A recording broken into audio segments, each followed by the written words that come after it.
a series of videos in stages because this can't be rushed. First of all, it's all got to be cleaned.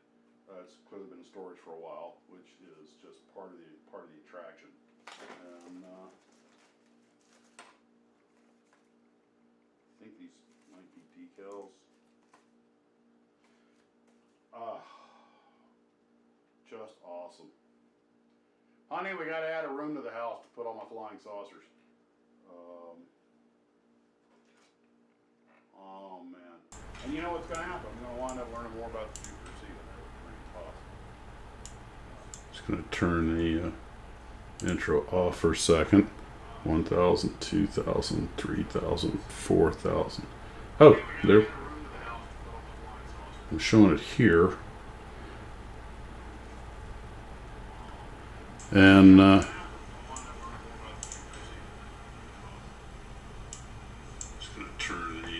okay, I got audio. Off for a second. There we are. Okay.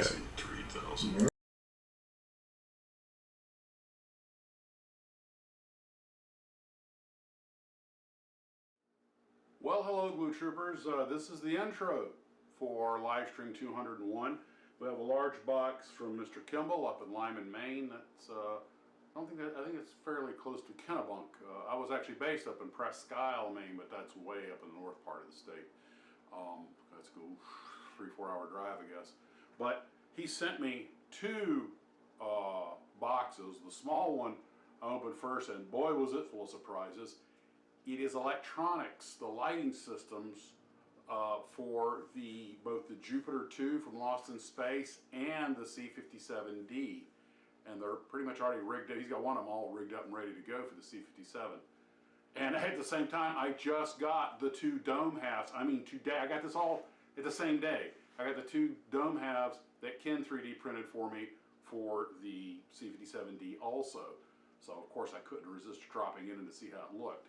And what were going to be fairly straightforward builds has suddenly gotten very complicated because this is going to add a whole new light to things.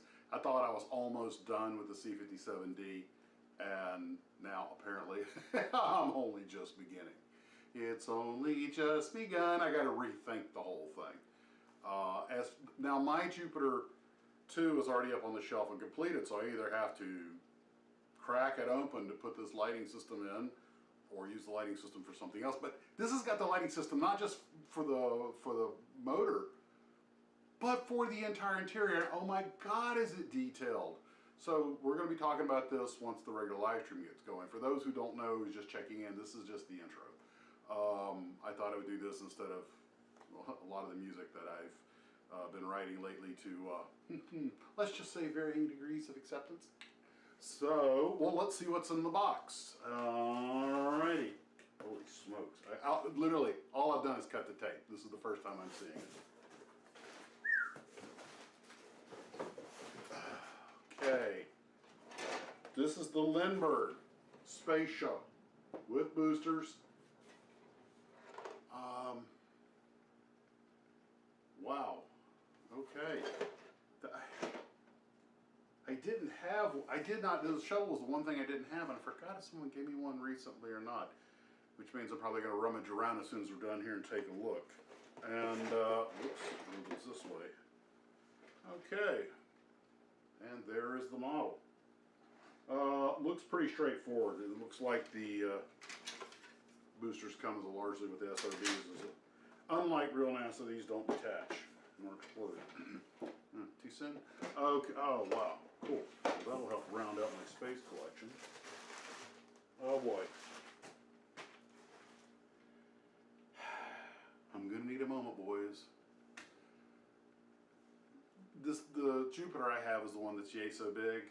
I'd always thought maybe I'll get that big one someday. It was nearly as big as the C-57D, but you know, where am I going to put it? Plus, I couldn't find one.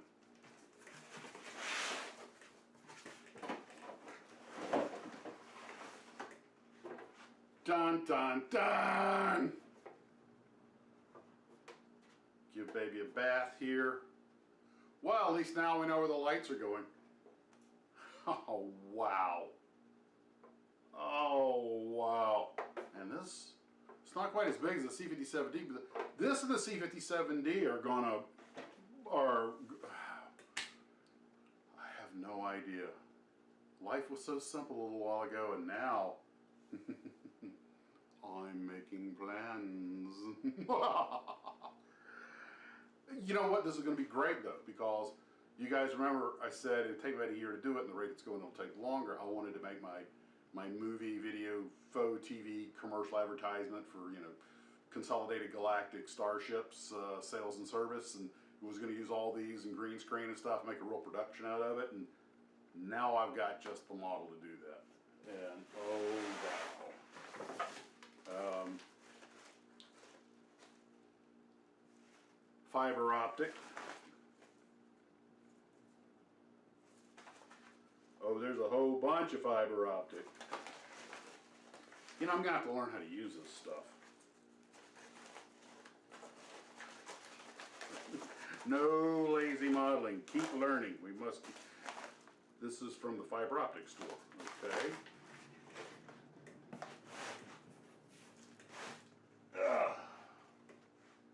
Flashing LEDs.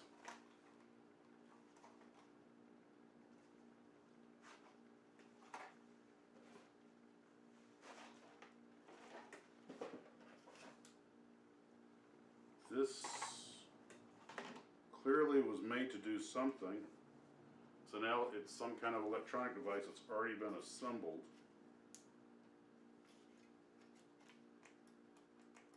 Maybe the wire's broken.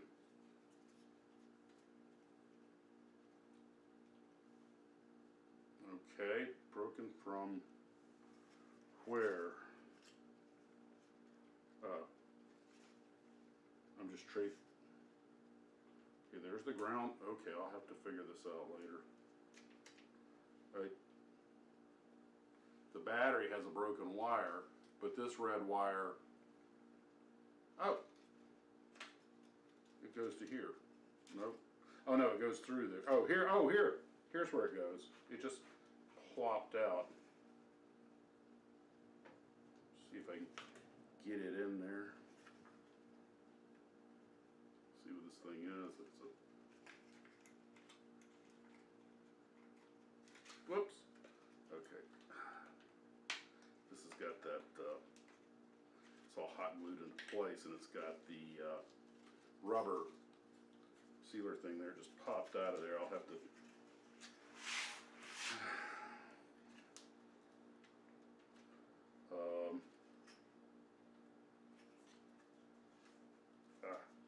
come on. I probably should not be doing this as the camera's rolling. Save it for a later time, but curiosity's getting the better of me. Here we go. Okay, nothing. Twist these together. If there's an earth-shattering kaboom right about now, we'll know that this was a thermal detonator. Whoa, there we go. We gotta worry, it's got these lights flashing, and I don't know if that's all it does. There's something up here. Oh, they're fiber optics. Okay. These are fiber optic bundles, so I guess if you put a fiber optic in there, the fiber optic will flash on the end, so those two lights will, whoa, wizard. Okay, just set that here. Disconnect the battery. I've learned that taking the battery out tends to save on them a little bit. That explains all the fiber optics. Okay, and another flashing LED. Yeah, we're gonna be lighting some stuff up. An Estes manual, because rockets. It's not a manual, it's a catalog for, oh, it's 2024. These puppies, this is what they're still making. Oh, Vernon Glita. You guys have made, oh, this is going in the house. I gotta dust this bad boy off. My brother had this. It's the Starfleet Technical Manual. I remember reading this over and over again as a kid. And it's got the diagrams for the ship and everything. And I remember it was one of the first times I ever saw the word pantyhose. It talks about the female uniform pantyhose. And Here it says right there. So you have a pattern, so you can make your own female uniform, and it says panty front, panty back, and I was like, oh. And I had 4 sisters, and I was still shocked. And this is how I learned about the Scout class ships. You know, these things didn't appear on the show for this book. Oh, this is, oh yeah. Okay. This is going to, this is going in the house. Got to clean this up. F-94C Starfire from Lindbergh.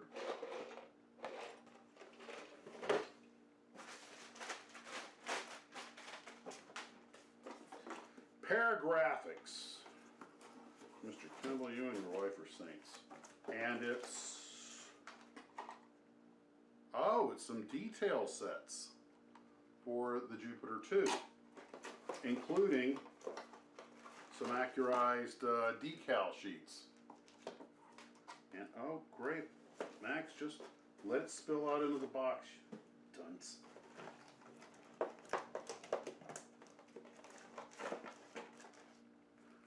More decal sheets. Yeah, this stuff's not cheap.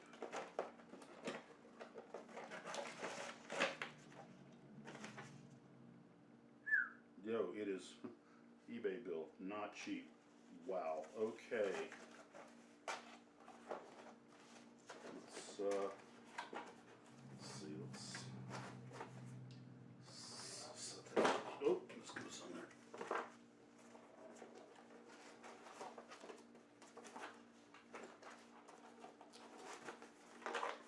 Hope you guys are enjoying this different kind of intro. This stuff all just showed up at the right time.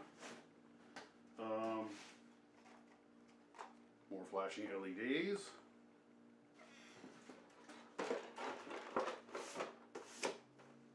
Valvoline Thunderbird Level 2 from AMT Hurdle.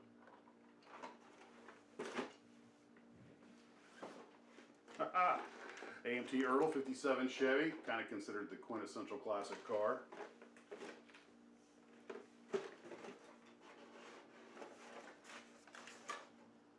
Red on the box, but molded in this weird brown tan color.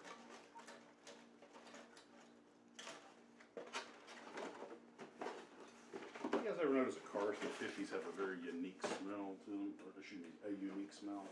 Yours look very unique. Quarter scale BF110 instrument panel by Edward. Wow, that's interesting. That's going to make a nice wall hanger.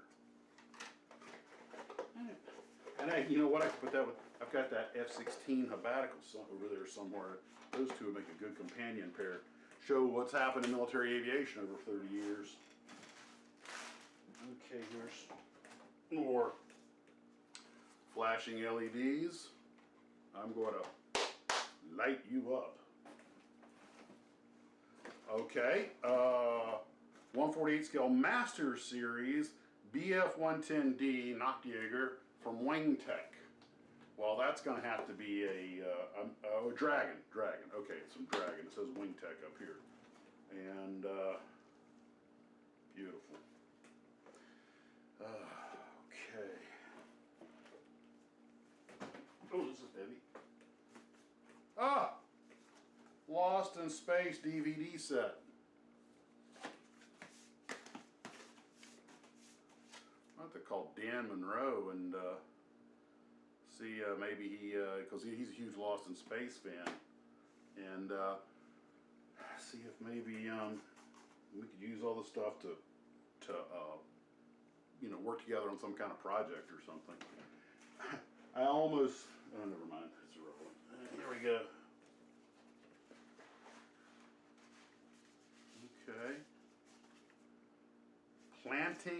Painting masks. Huh? You remember what I said about not being able to, needing to do the concentric circles for the C57D? This has those circles for painting the mask or painting the floor inside the Jupiter 2 and all the other stuff. It's all this is, I didn't know they made those. This is Mobius by PGMS Paragraphics. Man, this is gonna, I think I'm gonna have to do an awesome job on this. Oh God.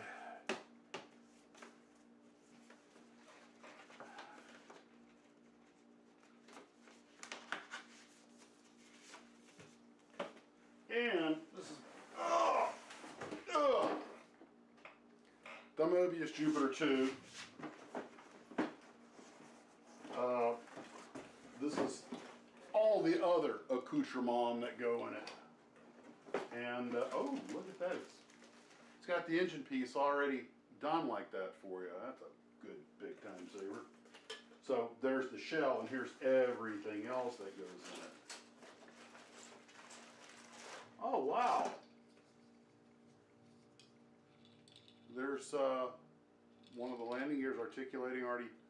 I don't know if they came this way, that somebody's already started, but that's fine. It doesn't matter. It's just, wowza. Wowza, wowza, wowza. And there's all the very detailed instructions.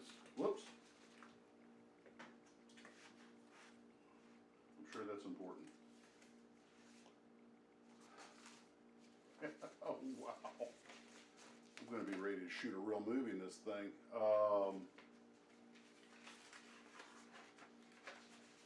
This is just so awesome.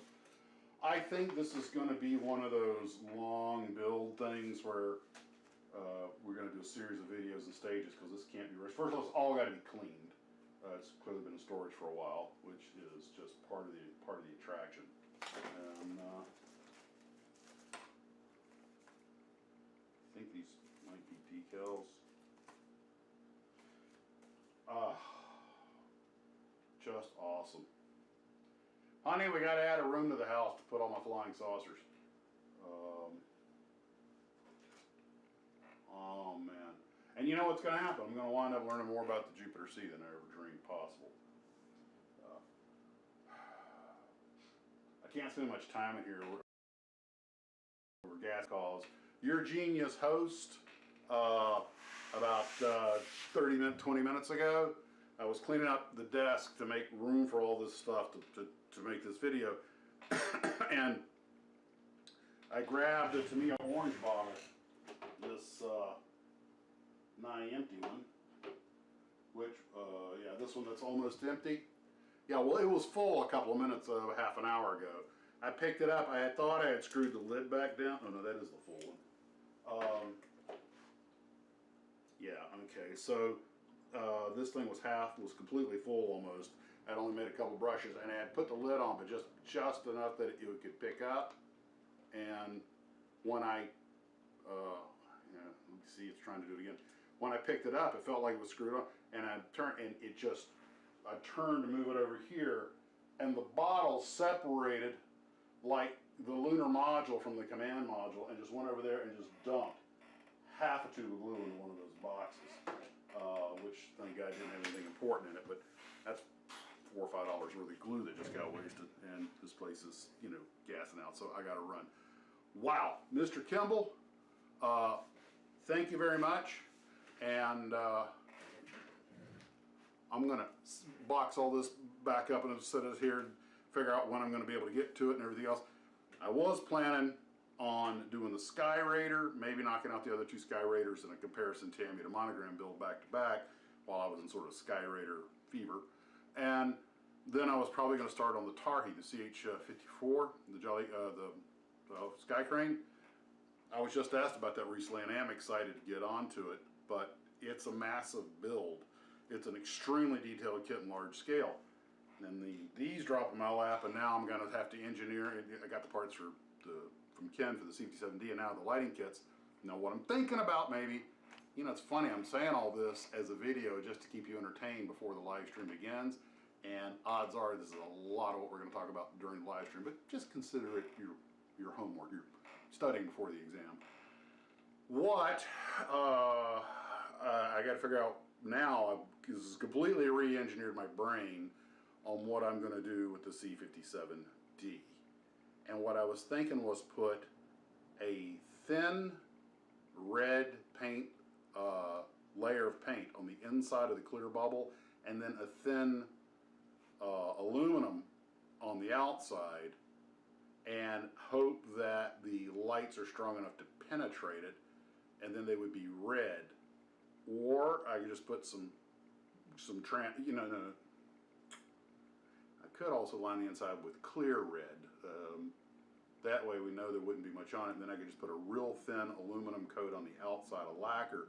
Just when the lights are off, it looks like the ship with the, you know, because you know that it had the same silver look to the bottom when the engines were turned off. And because the lights were red and these are white, so I have to do something to tint them red. And I could put some clear red, but I think clear red, the thing is clear red paint may not be red enough. You want the light to go through, but you want the red to show. There's the possibility of ringing it with some translucent red plastic. But if I put on a really thin, probably airbrush on, maybe using an acrylic, just or I could rattle can with some flat aluminum, but just make it like a one coat, you know, just from it, and do it from a bit of a distance. So one or two thin coats. So we'll figure it out, and we'll probably talk about this at the live stream. You guys, I'm sure, are full of great ideas. Okay, I got to box all this stuff up.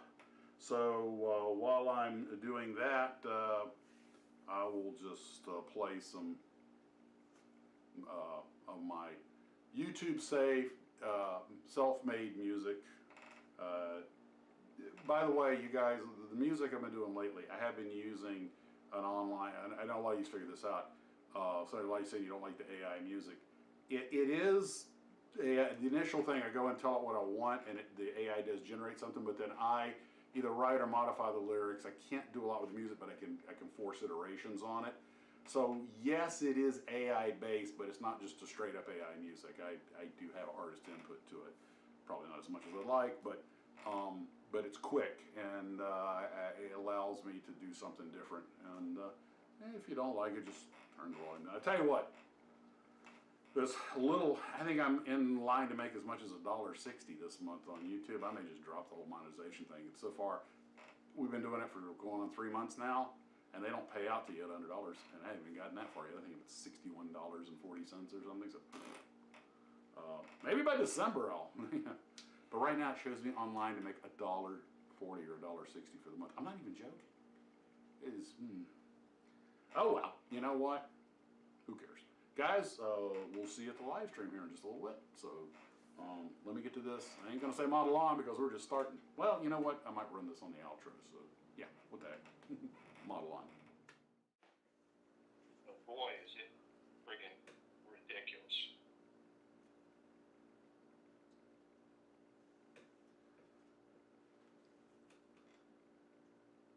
An excellent kit.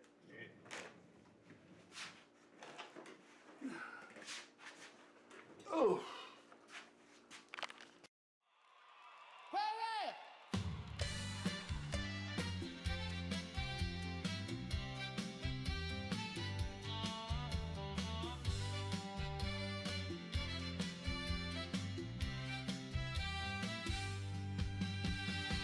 Florida sun so hot it burns the sand. Crocs and socks, yes, making a stand. Convertible top down, wind in his hair. Times passes by, but he don't care. Sunscreen slathered all over his face, dreaming his dreams about outer space. Florida man with his own set of rules. He's breaking molds while acting the fool. Crocs and socks, yeah, he don't give a damn. Convertible roaring across the land. Guns in the closet, beer in his hand. That's the life of a Florida man.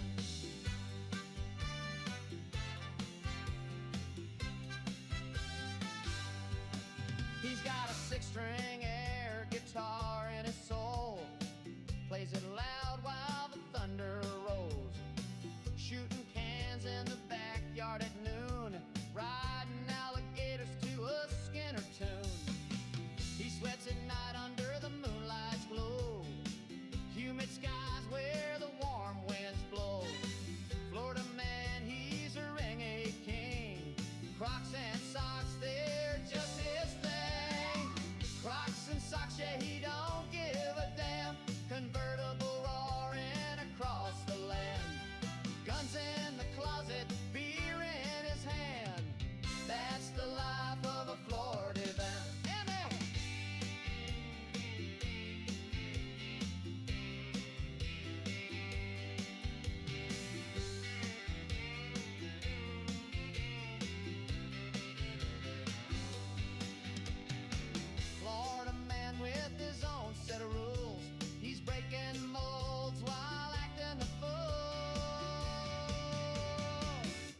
and socks, yeah, he don't give a damn.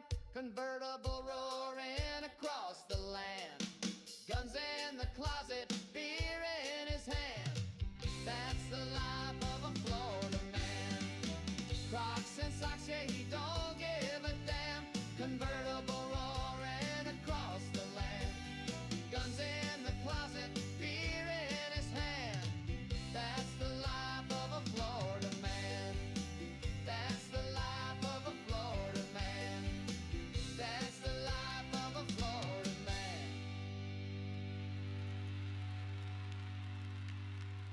4, 3, 2, 1. Alrighty, and we are live on another scintillating episode of Max's Models. Let me make sure I got everything turned on, and hope you guys can hear us this time. Okay, so Steve, you want to give me a count? 1, 2, 3, 4, 5. Okay, looks like we're coming through. All right, well, everybody. Oops, let me turn that down a little bit. Shows I'm blasting the ears off. Okay. Thank you for that, Mark. So, welcome to another scintillating episode of Max's Models, where the fight against the Klingons does not go well. I'm wearing my sci-fi shirt in honor of, we're going to be talking about lighting kits, which is largely a sci-fi related thing, but by no means exclusively. So first off, thanks to Eric over at Celebrating Vintage Model Kits for the Focke-Wulf 190. And I want to thank Mr. Kimball for all that magnificent stuff you saw on the intro. And the sensor round. Hey, everyone's talking about sensor. I remember that. I saw it in Tallahassee when I saw Midway. When they put the gigantic speakers behind you. And I was like, oh, dear God, just go back to normal sound. They did that in Earthquake also. Yep. I think Earthquake was the first movie to have it. Thank God they didn't have fire or heat around for Towering Inferno. So, I thought all I had to do was wait until Ken got me the top of the, for the new top for my C57D, which he sent to me, and it fit perfectly. And the photo you're seeing up here is it glued together with Gorilla Glue, letting it harden overnight. But when I set it on the model, when you look at the clear dome, I mean, it is just shaped. That clear dome, I didn't appreciate how wrongly shaped it is. It's not only an inch too small in diameter, it's got basically flat sides on it. And but with raise the volume on both of us. Raise, oh yeah, I can do that. There we go. All right, that should bring it up. But that clear top is completely wrong. The shape is completely wrong. I mean, it's not. It's really noticeably off. And there's the dome that Ken made for me, and it's way better. That looks like the vessel. So that to me was not a small thing. I think it was important, but I still have to paint the lip. There's about a 2 inch, that flat lip around the edge is a darker gray. And I thought that was all I had left to do before all this cool stuff showed up. And as you guys know, we have a clear bottom on this thing. So that brings up the question of what am I going to do with the bottom. Now, the light set, there's one for the Jupiter 2, the large Jupiter 2 that he sent me, and there's one for the C57D, which is all wired up and operational. So I am trying to figure out how I want to go about this thing. It's got a variable rheostat on it, so I can speed. It speeds up and slows down. So that's got to be mounted somewhere where it's easy to reach, so you can make adjustments. But that's not an engineering problem I'm worried about. I mean, I could just make it where you just pick the dome up and turn it, or I'd rather have it somewhere else, probably in the base. I'm probably gonna have to make some kind of base to mount it on. What I'm worried about, then Problem is, if I do that, if it's hard mounted, then I wouldn't be able to pick it up and pose it any other way. It really brings up a few questions. But the thing I'm really worried about with this is, that's Ken. Hey. Hey, I'm here waiting to get in. Oh, let me get you in. Okay. Thing didn't. Oh, there you are. Okay. It didn't. Okay, Ken, admit. The price of admission just went up. Says joining. I thought you said commit. There you go. Okay, good. Gotcha, but turn your audio on. Turn your microphone on. I did. I'm showing your mic is turned off. Well, give me a second. There we go. How's that? Okay, I'm Is going to that hang. better? Yeah, now we can hang up. Okay, all right, guys. The gang's all here now. Oh, I got to turn the volume down. Ken, Hey Steve, how you doing? good. Were you out yachting today? It's pronounced yachiting. There's a CHT in there. No yachiting, but I did go to the boat. Okay. I got a few things done, so. Repairing. What's that? Repairing. Always repairing. Hey, that's what boats are for. Maintenance. Break out another 1,000. I call them boat units. Bring your own antidepressant tablets. Okay, that doesn't exactly spell boat, but you get the point. So Ken, actually, it's good you're here because if you will turn your attention to your screen in approximately 15 seconds, you'll see what we're talking about.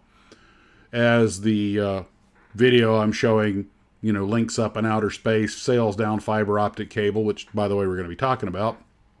And the this was sent to me by Mr. Kimball. There's several of these. One for the Jupiter 2 and one for the Forbidden Planet C-57. Which, by the way, Ken, your top was absolutely spot on. Yay! And Organic Max's Godzilla volume, Steve and Ken are non-existent. non-existent? Well, very low.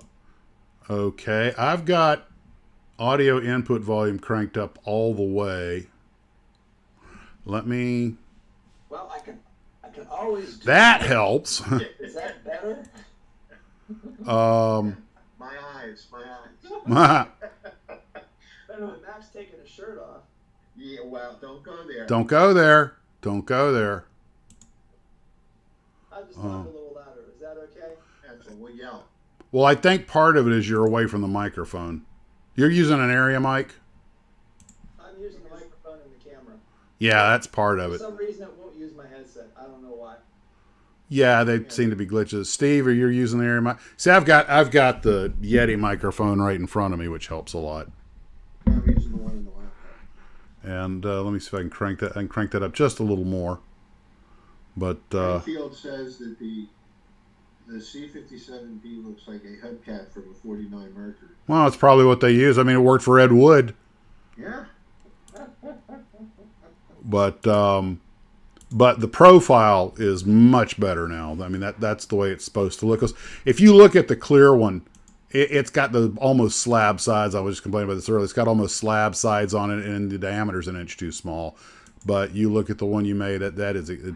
Now tomorrow, probably tomorrow, I'll sand it down, see if there's any putty needs to go in it, sand the whole thing down, and then start putting the paint on it.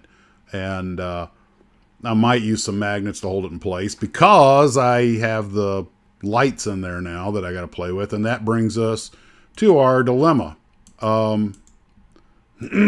The lights are white and the motor was red. So the first thing I have to do is figure out a way to make it glow red, which is easy enough, put red filter in there.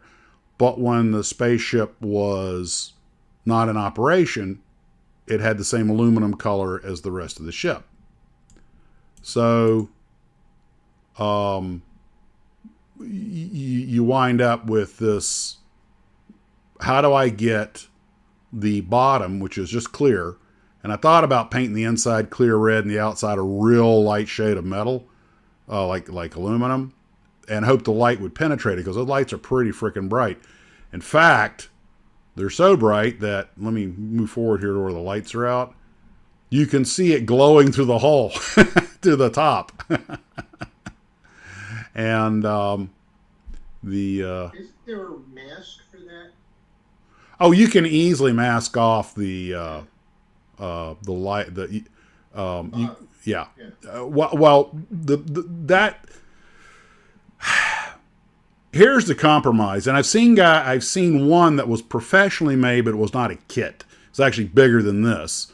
And I used it a while back on one of our videos, but there's a guy who made one, but he's like a professional props maker. But when everything was turned off, and he had the landing gear, stairs going up and down electrically. And when it was off, it looked gray like the rest of the ship.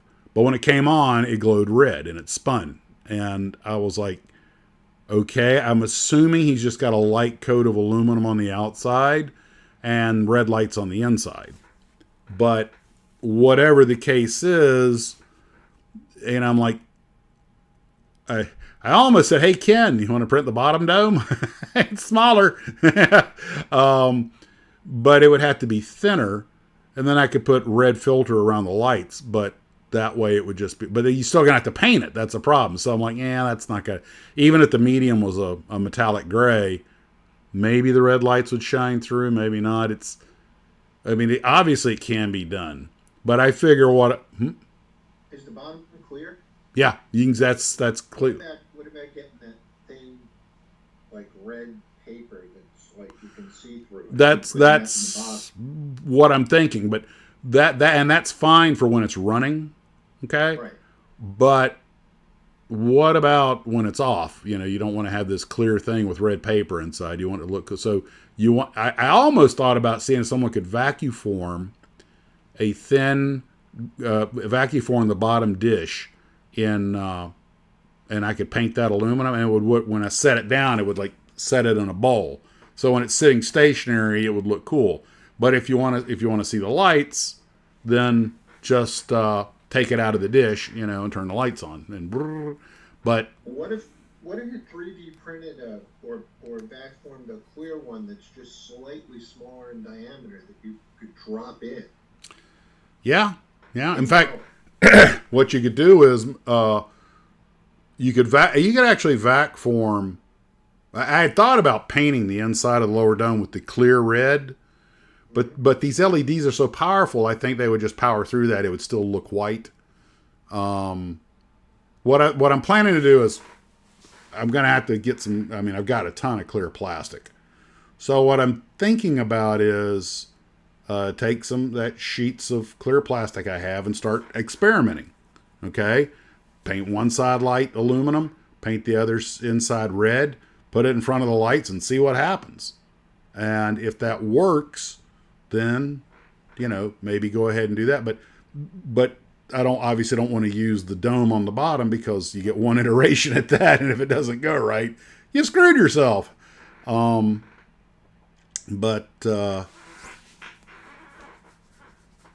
would be pretty easy, like you say, just to put a red filter on the inside. You could get some the red, the stuff you use as a kid in the folders. You had the little binders that they would come to different colors that were those slinky see-through plastic. Get a couple of those in red and just basically tape them to the inside. See how that looks, and then try a light shade on the outside of silver or gray or aluminum, and then see if that does the trick. My concern is having enough red that these bright white lights will show red, not white, but at the same time, it's got to be translucent enough the light can get all the way through that, plus a thin coat of paint. It's not going to be as bright as the one in the movie, but the one in the movie was Disney special effects. It wasn't, Did Max give an epilepsy warning?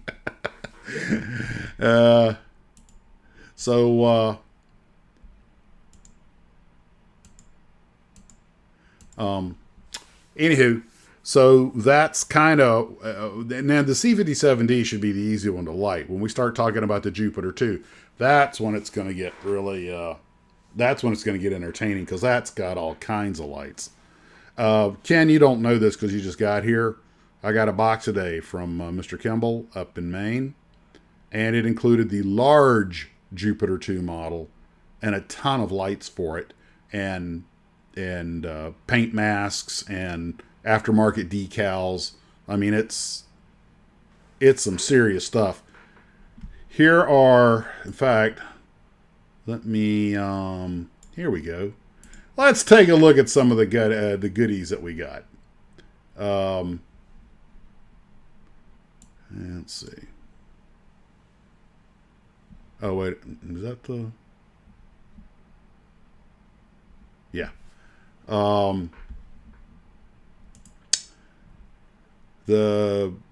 We have the electronic components, and that's odd. Normally when you hit a slideshow, there we go. Okay, that's what I was looking for. I had to get a certain control up here so I control the pictures. Okay. Here is the lights for the engine of the Jupiter 2, the big one. And it also has these lights that flicker on the top, which I'm not entirely sure where they go. Part of me's thinking maybe up in that little bubble up on top. But it's hard to see in this picture. I don't think I've... But there's this is actually two sets of lights. It's the big ones here that go in the engine. And you have a much smaller one that goes somewhere else in the ship. Somebody may already know where they go. I'm sure it's in the instructions. I hadn't had a chance to read them yet. And then this is the ones for the Jupiter 2. It has a nice tiny little off-on button. And if you look just past the ribbon, you'll see the picture in a few seconds. We're still working on a lag. When you see let's see. Oh, wow. Quite the lag here. And anyway, just past the next picture, just past the ribbon tape, there's a little cluster of lights. And I assume that goes in the dome on top, but that's not a lot of cable to get it up there, so it might go somewhere else. But, and this is not all of them. This is just the ones to do the engine, and they have lights for all of the instrument panels, backlighting.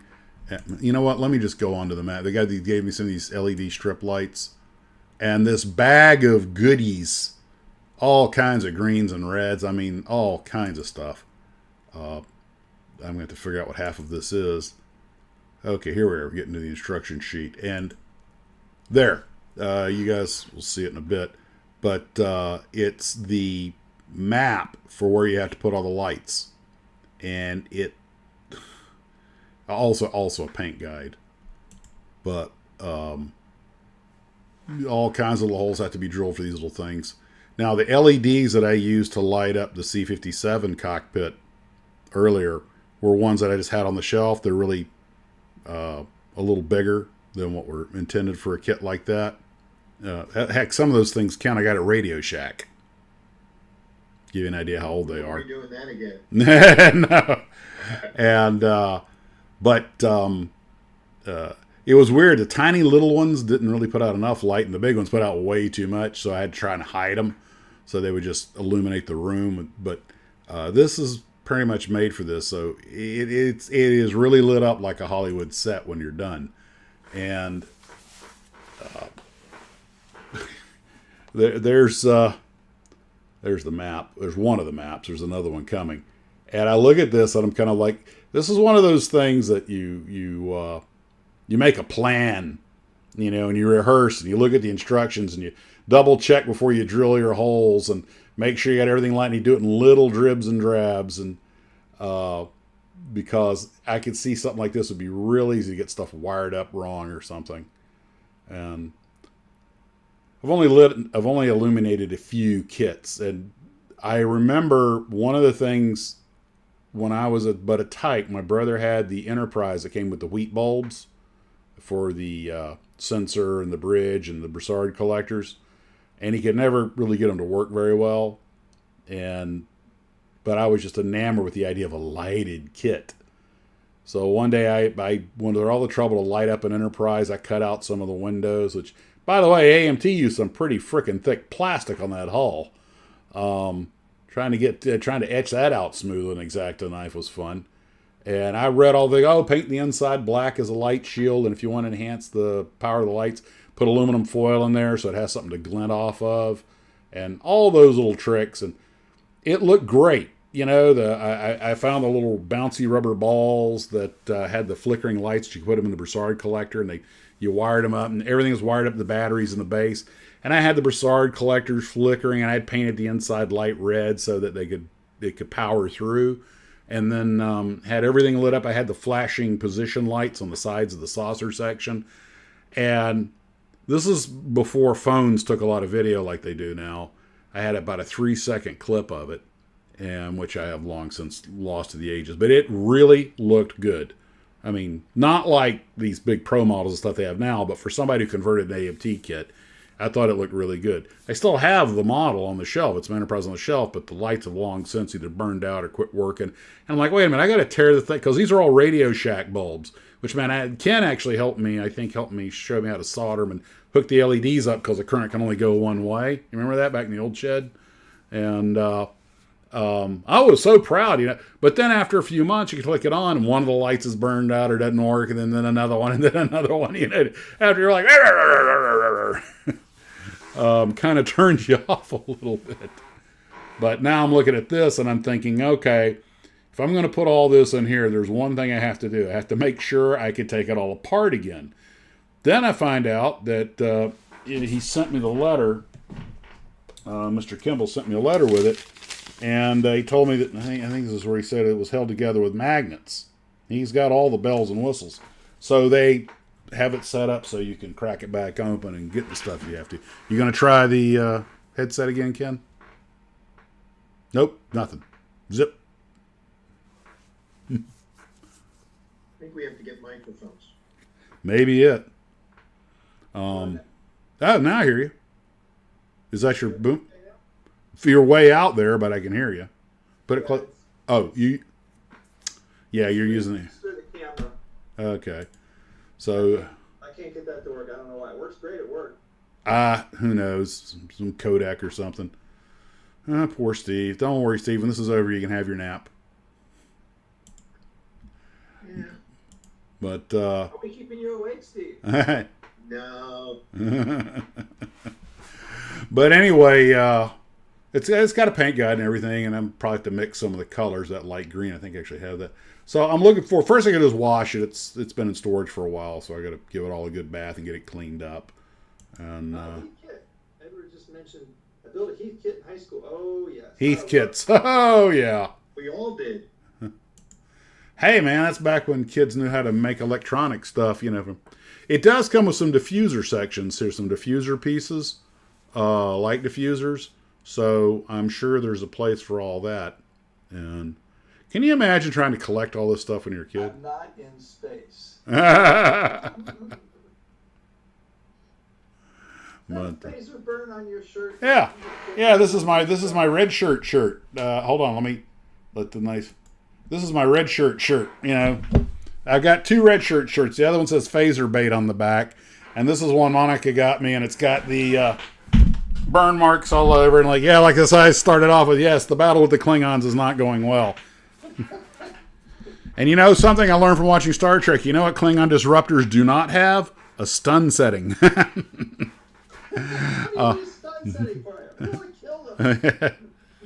And but I got my communicator, but nobody's answering the phone.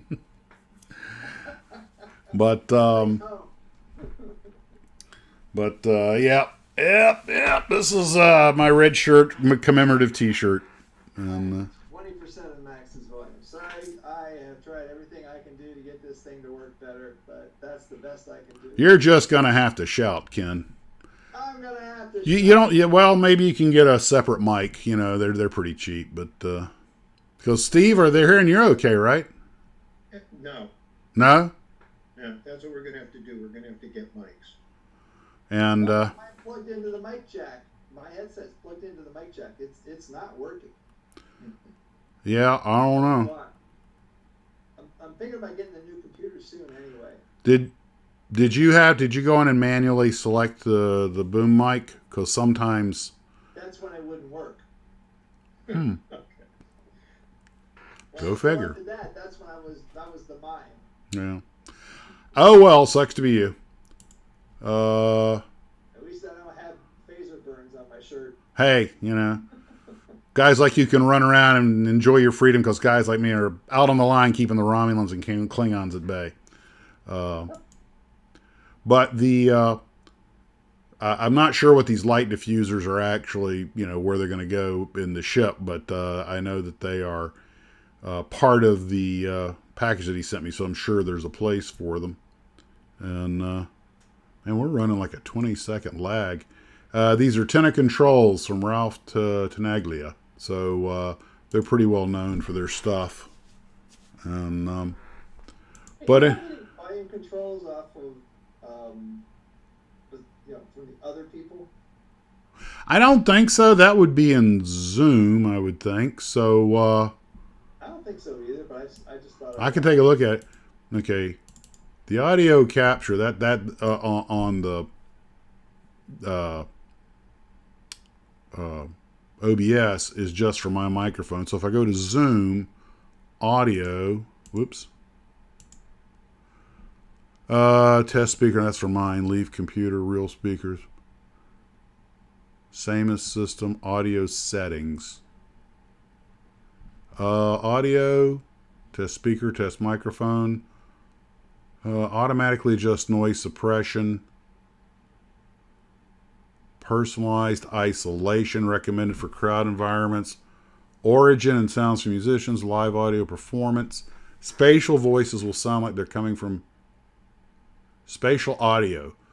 Voices will sound like they're coming from the position of each person on the screen. Use separate audio device to play ringtone simultaneously. Did I lose my... No, okay, I still got my audio. All right. Zoom background noise removal. Let me try this. Let me get off the background noise removal. Maybe somehow it's seeing you guys as background noise. Oh, wait a minute. You can relegate it to background noise. Yes. It says automatically adjust microphone volume, but I think that's for mine. Okay. Go ahead and give it a high background speech. Go ahead and try. Steve's out at the beach. I wish. Right there at the bridge, I mean. Yeah, that's the jump. What's it? Automatically join audio by computer when joining. Mute my mic. This is all for my microphone. Do not join the... Press and hold space key to temporarily unmute yourself. Sync button on headset. Play sound when muting and unmuting mic. I'm not input. Okay. Output level. Input. Oh, here's the thought. Wow, this... I'm trying to move the input level up.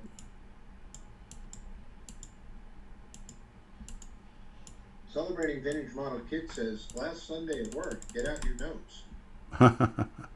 I got it. Okay. It doesn't seem to want to let me. I'm trying to. Okay. Let me turn off the auto. That's it. Okay, try now. Okay, how about now? How does it sound, okay? Now I got it great. Okay. So that How am I seems to doing? work. Am I doing okay? Or am I still out in the outer space? Hold on, waiting for the comments to roll. Brian says, uncheck the make audio suck button. Chuck says better. Okay, so I turned off the automatic. We're getting much betters. Okay, I've got the input level cranked up, so that's your input. So maybe I should back off the microphone a little bit so I don't blow everybody's ears off. That's a good idea. We're getting betters from the groupers. All right, it's pegged out. Okay. I'm getting red over here, but that's okay. All right. Okay.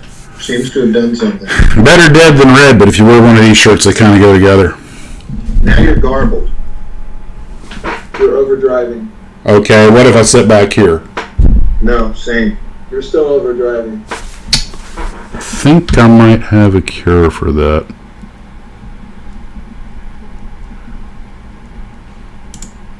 Oop.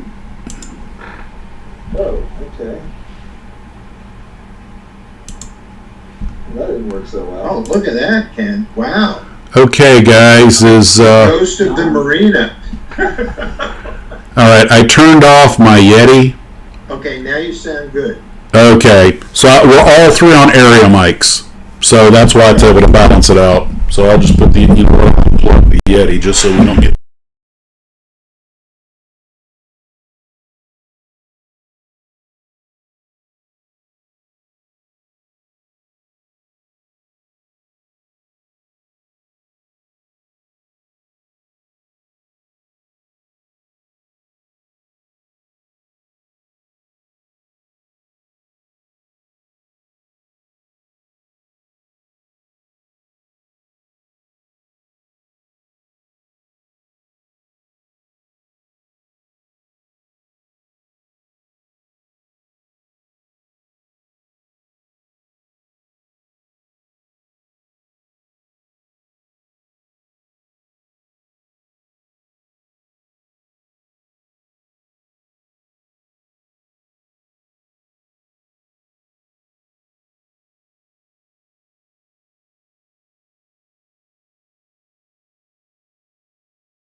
Okay, we have volume again. I got it registering here. I'm not sure exactly how it happened, but when I unplugged the Yeti, it killed the system, even though it's not using the Yeti. Oh, wait a minute. I stand corrected. Zoom is not using the Yeti, but the OBS is. Okay. So I go to audio capture. Okay. All right, guys. Everybody can still hear okay. You guys can still hear me? You're a little dim. Are you talking about my voice or that just a general comment? The audio or something else, Ken? Go where you want. We got a there you are, so that must have worked. All right, so we're operational again. I'm just going to leave the microphone plugged in, but I've got it selected on everything just to use the area mic, so I'll just speak up. As long as you guys can hear us and we're relatively balanced and we can proceed. But it says get a teenager, Matt. Teenager. Yeah. So, anywho, so we talked about the light sets. He sent me 2 of them, one for each spaceship, and that's gonna. Now we're all a little soft. Is there something master volume you can turn up? I down barely. But it says everyone about the same. Yeah, we're all in balance now, but everybody's using area mics, so they're not. Better, but still low. Okay. The sleeves of our parkas? Parkas? Where do you get that from? I'm in Florida. Okay, audio settings. Barry is saying it sounds a lot better. It turned itself down. Okay, I'm turning it back up now. Okay, check. Not too much. Okay. So. All at similar volume now. All right, but is it an acceptable volume? Can you guys? I'm waiting to see that's. I think you've got yourself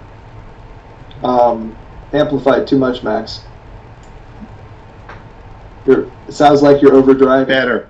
I got it better from a bunch of people. Okay. Tell you what. Let me. Okay, I've got it out of the red now. Okay, that's better. Okay. So. Oh. Aha! Dinner just showed up. Y'all get to watch me eat. No, Ken. You get to turn your camera off. Okay, everybody's kind of good with what it is now. All right, so we're in balance. Yeah, Ken, why don't you put up a picture or something while you What? masticate? Why I stuff my face? Yeah. Then you Yeah. guys Children are watching. We don't want to terrify them. freaking picky. Put up a picture of your boat.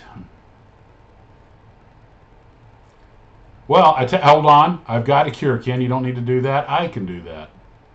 Oh, what do you got- got to me? We've got that's it, don't touch a thing. All right, Ken, actually, we're not in front of the camera. We see each other on Zoom, but if you look at your screen on YouTube, I'm running some video and So pictures. that's okay. So you you can eat, Ken, because we may have to watch you, but the world at large doesn't have to. Go ahead, Okay. eat. Oh, I Okay, see we what got you're that, doing. don't touch it. All right, don't touch it. Those are pretty cool lighting effects. Okay, this is a fiber optic thing that I finally got to work. I had realized, and the thing is what we can't figure out is this thing,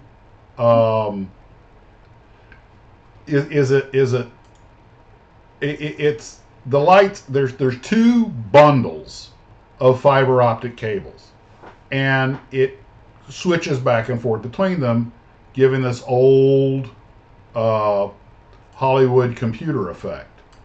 Okay, but with the switching lights. Now, what I'm not sure is, because this thing's pretty big on the wood base, are you supposed to? Because when I put the fiber optic cables in there, they flickered, out on the tip of the fiber optic like they're supposed to, which is really freaking awesome. And you run fiber optics all over your model and use this as a master unit. The problem is, I'm trying to figure out, these lights go right up to almost the end of the plastic. How am I supposed to put the fiber optic cables in there and get them to stay? Or was this supposed to be the face of some computer in the model? But the whole unit's just too big for that. It's Colossus. Yeah. But it is a genuinely neat effect. It's very Irwin Allen, and I'm just trying to figure out. Am I supposed to? Because they gave me 4 bundles of fiber optic cable. The question is, how do I get the fiber optic cable to mount in there? And Can you disconnect the fiber optic cable from that little square box that they were all plugged into? I can't get that box open. It is really glued shut. I mean, it's like I tried to pop it open to see if I could something in there, and it's not going anywhere. And I'm assuming this was made for a specific function. I'm trying to figure out what that function is. Now, the model is big enough that maybe that would go in there as a computer for the Jupiter 2, but I just don't see him making something that big for that purpose. It would at least be shorter. So I think this is supposed to be a base control unit, and I suppose I could just take a bundle of the little bundle of the fiber optics and just glue them in there, white glue them in or something. Don't you get little pieces of sheet styrene and just make them into short little strips and glue them over the fiber optic cable like a brace? Maybe that might And then, work. Basically, and then you make could- this pattern and Yeah. Then you could pull the cable out. I mean, the fiber optic cable out if you wanted to change it, because you're Yeah. gluing the little piece of plastic. You You're know not what? gluing- I wonder if that wasn't the idea, so that he could remove this thing. That you make a face piece that mates it, that matches it. Yeah.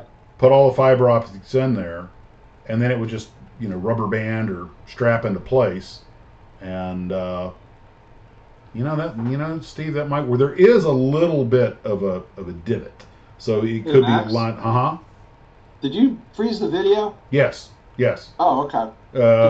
We lost There. No, I can let it loop, but I forgot. I didn't have time. I was so rushed to put all this together. I meant to trim it where it just looped, but it's me putting it down, putting it back in the box and everything. But it's a bloody clever design. All of them are bundled at the end, and he put that rubber shrink wrap around it. It goes over the light bulb. And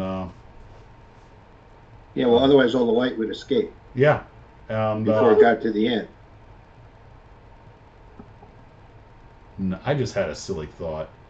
What if that's meant to go down like in the bottom of the ship or something? And he was going to put in like a periscope style mirror so that up on the deck you would see the reflection of this thing with, looking like a computer in the wall. Nah, you wouldn't go to that much trouble for it. I would ask him. You know what? That's a bloody good idea, but I think you're right. I think I need to make a template for the front of it. Put fiber optic cables in there, have them protrude just a tiny little bit, glue them into place, and I get to stick it on the front and strap it down, and that might work. The question is, what am I providing lights for? Oh boy, you are really nodding out there. I know. What are you putting the lights for? That's what it is. Yeah, and but the thing's just so cool in its own right. It makes me want to build something around it, like Colossus control room. Yeah. Colossus control would be cool. And but the that C57D though, to me, I was just ready to go. I wasn't sure what I was going to do, and I figured I'm almost done with this thing. Once Ken gets me that, I'm just going to paint the top and then da-da-da.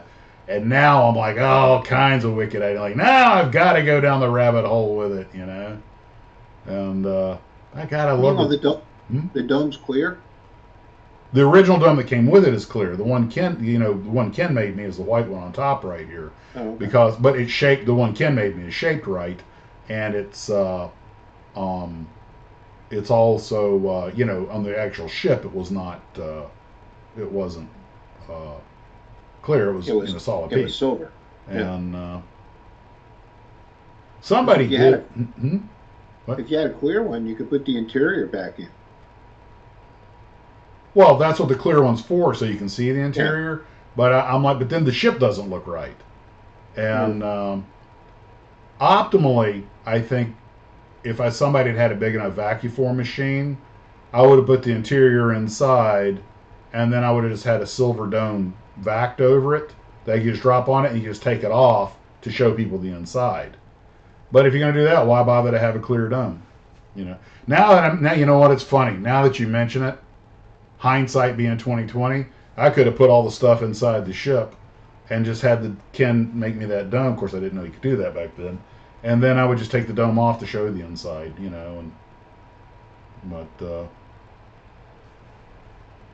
oh well. Sluggo says it needs little aliens. Yeah, but by the way, speaking of which, Monica and I were watching an episode of Outer Limits. What is it? The Monsters on Maple Street? No, it's Twilight Zone. Is that Twilight Zone? Okay. Yeah. And it was just the C-57. Their ship was just a C-57D turned upside down. Yep. With the engine, quote unquote, on top. Man, they milked a lot out of it. They used it in the Invaders with Agnes Moorehead. They used that one, and I'm sure they've used it in other stuff. And even in the movie Serenity, which is the closure for Firefly, they when they go down into the the station, like the subway station, the crash ship there, up on the wall it says Station 57D, C-57D, which was instantly recognized as a nod to this movie. And They reused the uniforms in another sci-fi movie after that one. It wasn't nearly as good. Well, the uniforms from Forbidden Planet they used in like 20 different things: movies, TV shows, Twilight Zone episodes, and those things got a lot of miles. Ken, why are you calling? Who are you calling? I'm calling my wife to tell her to bring me a drink. I'm not going to pass any judgments. I can't say I've never done that. Different kind of drink. I mean, she ignores it. Probably the Man. neighbors next door. No, she's out there. She's just either can't hear it or ignoring me. But the oh man, that You know what's cool is when you turn the speed up, it starts flashing quicker. yeah. It looks like it's getting ready to take off. Well, that's what it's for. That's exactly what it's. That's precisely the whole idea. And When it's like that, it's just idling. if you watch a ship, it's like it speeds up when it's landing and it slows down and da da da da da da. But but there's so many electronics on this thing that it's going to take me one thing I've learned with electronics, you got to be real careful with these because those wires are always getting wrapped around the bulbs, and if you give it a hard tug, you get snag something out of place. But the computer sequences are already there; it's all done for you, and they really look good too. I got to admit, I mean, there's so many things you could do with this, and. How many of those things do you have? I see at least 2 in this picture. He sent me 2, one for the Jupiter 2 and one for the C-57D. The one, like I say, the one with the Jupiter 2 also has a second small one that goes up top, I think. And then there's just a ton of other stuff that he sent me, including a lot of bulbs, a lot of extra cable and stuff, these LED strips, and some of these bags I haven't even opened yet. They're packed full of electronics and LEDs and stuff. And I also have been meaning forever to get to the NX-01 Enterprise that I have, which is right by my workstation, which came with a lighting set from another Glue Trooper. And I have been meaning, it's just one of those things. Now that I'm doing all this stuff, I might as well get onto it. And I might be able to use some of the stuff to light the Star Trek Trust. I got a feeling I'm going to be doing a lot of sci-fi over the next couple of months, which never gets old with me. And, oh my God, I just had a stupid idea. Those are the best kind. Lord, Max. Let's hear it. Okay. Oh, she got my message. That's what she assumed was, yes. Okay, all right, thanks. See, it worked. Okay. It's like a DoorDash call to the other room. Like that, yeah. Let me put this on a faster rotation so it'll, okay. All right, here's a thought. Take that Godzilla that I have. I was planning to cut him in half. The lower half was going to be a diorama of the suit, the lower half of the suit, and Monica was going to make the doll of Nakajima to go in it, okay, for that famous photograph where he's stomping along in the suit. I actually have all the vehicles and everything, and I may still do that. And the top half I was going to put it on like on a diorama, like it's come out of the water with the tail, so that I could pose any new ship builds with it. Because what's a submarine or a ship without Godzilla in the background, right? And but I was just thinking, it's that big Polar Lights one is big enough that if I were to take the back plates and make molds and make clear ones, and the eyes and the throat and everything, I could illuminate all that to go with his roar.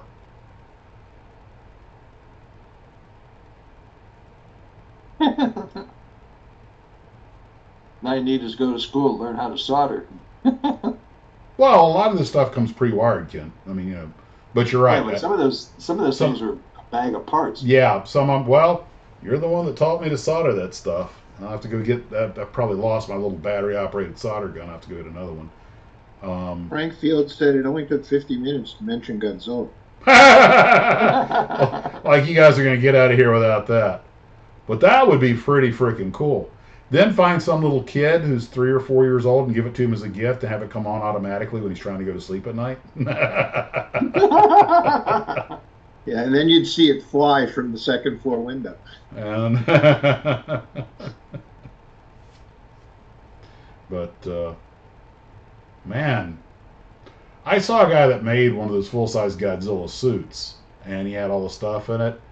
And when I looked at all the material and everything he used, and several people have made them, you realize how much it costs, even as a cosplayer, to make something like that? It's thousands of dollars.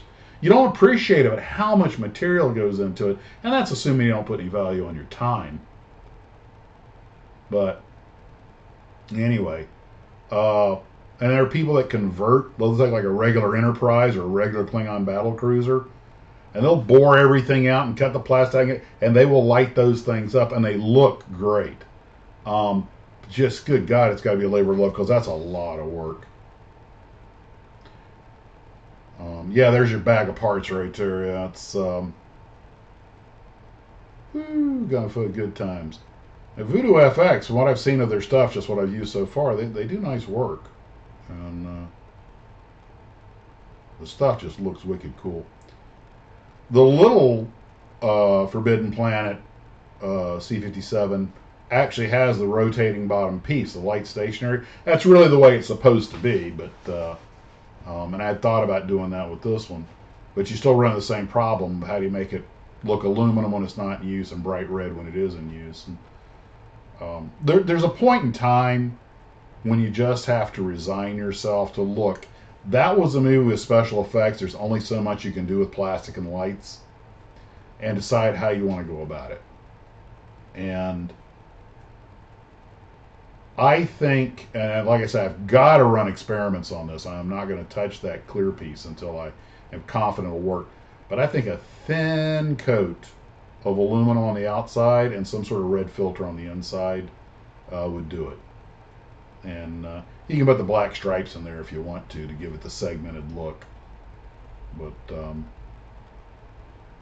my concern isn't about the light penetrating the paint. My concern is about the red filter making it look red. But you know what? If it doesn't look red, so what? There's a point in time when you just start to obsess over it too much. Aluminized mylar. I thought that's what Mylar was. Sarah Jane knows the motorcycle picture you were talking about from Cricket. She put in those other motorcycles. So what? I thought that's what Mylar was, aluminized plastic. I guess. I'm afraid the mylar I use on the RCs would be too thick, though. It would.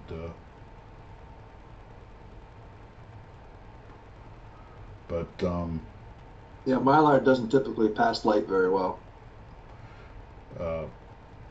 Well, I've got plenty of clear styrene, large chunks of styrene. I save every piece of clear plastic I get for things just like this. So I will probably put the, do it until I get the mix right. But the nice thing is that since it's on the bottom of the ship and it's basically in shadow, a thin coat would still look like metal when it's sitting on its stand. And really the only part you could, in fact you probably would want to, mask off the inside, but leave the very bottom of it and paint like a flat black or gloss black light guard there, because that's not supposed to have light coming out of it. And that might help sell the effect. And you know what? If it shows through a little bit when it's sitting on the stand, so what? What matters is that it's cool when it's lit up. But It's not lighting models. Adds a huge wow factor to a model. I mean, if you got a really well-made model and then you turn the lights on, everybody goes, ooh. Oh yeah, no question about it. And I've seen some models that had some cool mood lighting inside them and stuff. Usually larger scale stuff to show the interior. some scratch built stuff I saw at Model Palooza that was other. Wow, this is really good.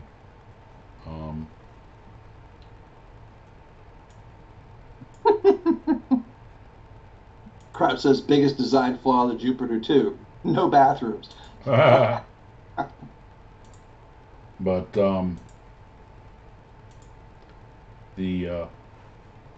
like the ability to rev it up the man, and my guess is when I get this together, I'm going to put it on a base where the knob can be off to the side so you can play with it. It would kind of be a waste not to be able to do that. It'd be cool if you could do it automatically. There are people who put remotes in them, and IR or whatever. In fact, the late great Trekworks did that. He actually controlled it with a controller from the outside. But that guy was, sadly, we lost him. I think it was cancer. But he did he did Olympic level modeling. And oh, sorry. Ken's still eating. Keep the pictures up. Almost done.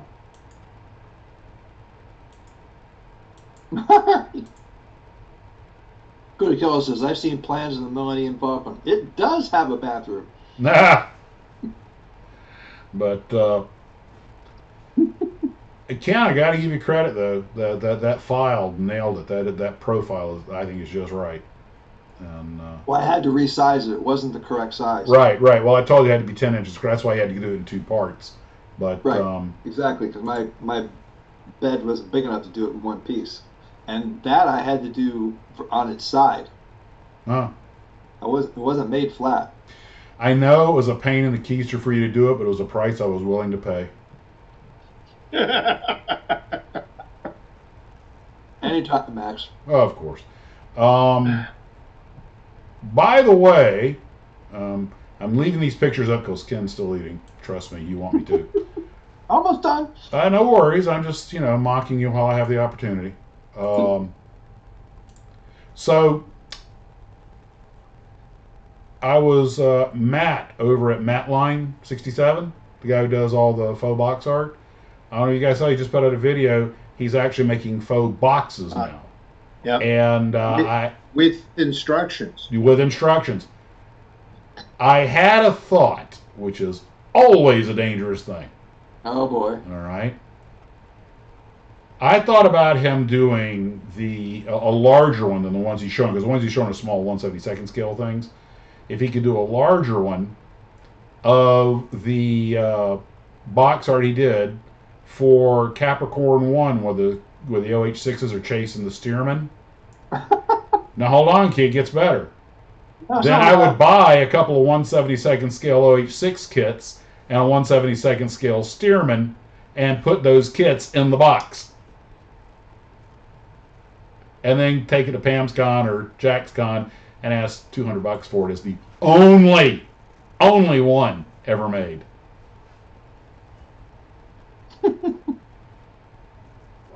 Celebrating vintage kits said George Lucas says there is no underwear in space, according to Carrie Fisher.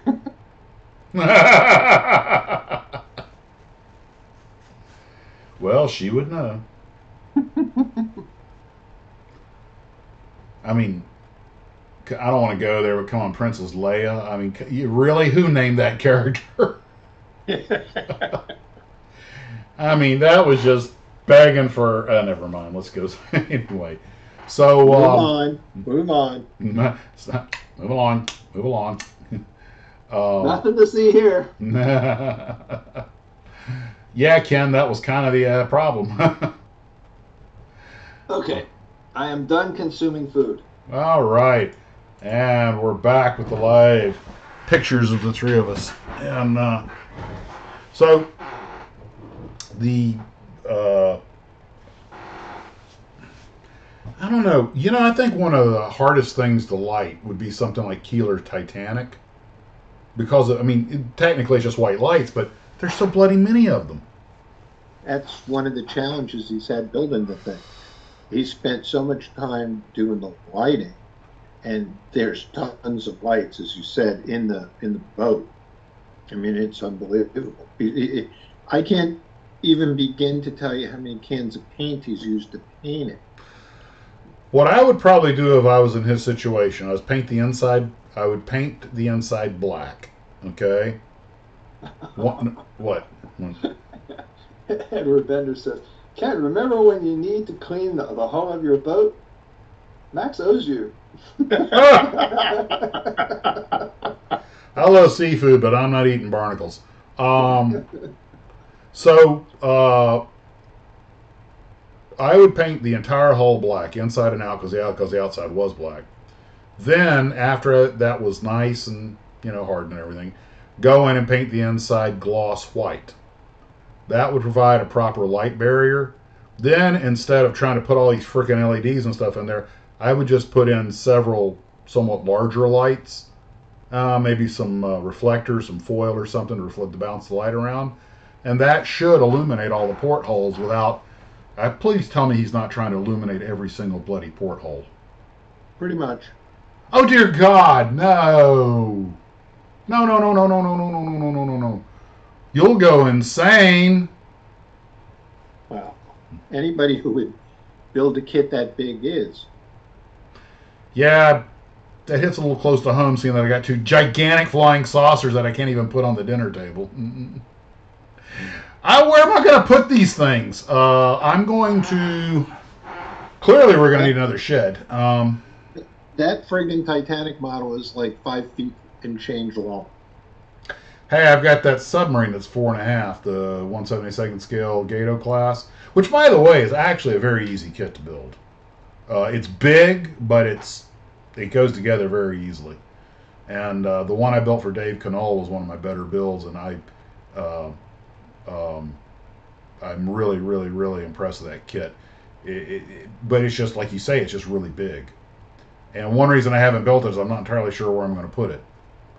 I think I'm going to have to just go and buy a big model shelf. And I'm going to have to rearrange the TARDIS. Because it's not that some of these builds aren't good enough to come in the house. There's just no place to put them. The shuttle, I'm going to... Because now that I have all this stuff, the 4 big builds I'm planning to do that are going to be diorama oriented, I'm going to do I changed my mind on that. I was going to do the 2 shuttlecraft from Star Trek with a shuttle bay, okay? But as big as those kits are, as big as that shuttle bay is, but then I realized what I'm going to do is I'm going to just build one of them normally. But the other one, that has a full interior and a full exterior that are completely separate. Walls and everything. That is a magnificently engineered kit. Okay? So, being the super genius that I am, I came up with a cunning plan. I'm going to take the inside and the outside, build them separately as the actual sets from the show. Because, the big shell exterior shuttlecraft was empty. And the interior was a completely different set, and Winfield had to build both. That was part of his deal. Or he was AMT had to pay for both of them to get built with the deal they made with Steve Poe. So I'm going to make one of them as the interior set and one of them as the exterior set. Or I might just do the interior set with all the cameras and everything, and then I could still do the shuttle bay and just use the shell for one parked off to the side and have the other one boarding people or lifting off or something like that. But that'd be cool if I could do the magnet trick where you set it, and it doesn't quite sit on the ground, so it'd be hovering just a little bit. Ken, you think we could pull that off? If it was just an empty shell? You get strong enough magnets. The problem is that I think there'd be the tendency, because there's only 3 of them, there'd be a tendency for it to want to just kind of fall off or something, But I've seen people use magnets to make things hover, but they always did it like as a curved thing, where it came in from several sides so that it didn't have a tendency just to fall over. They had that thing you put on your desk, like a dowel that just floated there, because the entire underpiece was an opposite magnet. It would just sit there in the trough about that far off. And well, Frank Field says you need a display TARDIS as opposed to a work in addition to the working TARDIS. TARDIS 2, TARDIS 3, the museum. Andy says, why don't you buy a decommissioned 737 fuselage as a second home for your models? Because I like being married. You just put it over top the house. Yeah. You do it at your house, Ken. I'll come over and we'll play. Well, what I'll probably do is buy another set of shelves. I'm going to have to rearrange a TARDIS and just set it up against the wall and go, okay, this is for all these big diorama jobs, these big models. That's where they're going. And because the You TARDIS... put a second floor on the TARDIS. Now, I could build the C8. No, they don't allow that in Duval County, believe it or not. I kid you not. They cannot have two-story. I looked again. Well, we can't say that here. They don't allow them. I was thinking, but never mind what I was thinking about. Now, the CH-54 Tarhe, I can save a lot of space if I want to build it with the rotors folded, but it just doesn't look as cool. You know, I mean, a lot of guys build their helicopter, or some guys build their helicopter with the rotors folded so you can fit them on the shelf. I get it. That is. Some guys, you know what some guys will do is they'll build their helicopters and they'll leave the rotors off if it's not a two-bladed rotor. And they've got them, and they're all painted up and ready to go. You know, if you take it out and they put it on there and take pictures, but when it's on the shelf, there's just a rotor hub, or the rotor hub's removed. Like there's just, you know, people are fighting the space wars. And, oh my God, the other space wars. But that's one of the nicest things about model cars. You know, they have a very definite footprint. They tend to, you can put a lot of them on a shelf. Sarah Jane says, why don't you put a basement in the TARDIS? Florida. Dig 6 inches, you hit water. Yeah. It becomes a swimming pool. In Florida, you know why we have so many pools? Because you just dig the hole, it fills itself in. Yep, you don't even need to put water in them. It just shows up all by itself.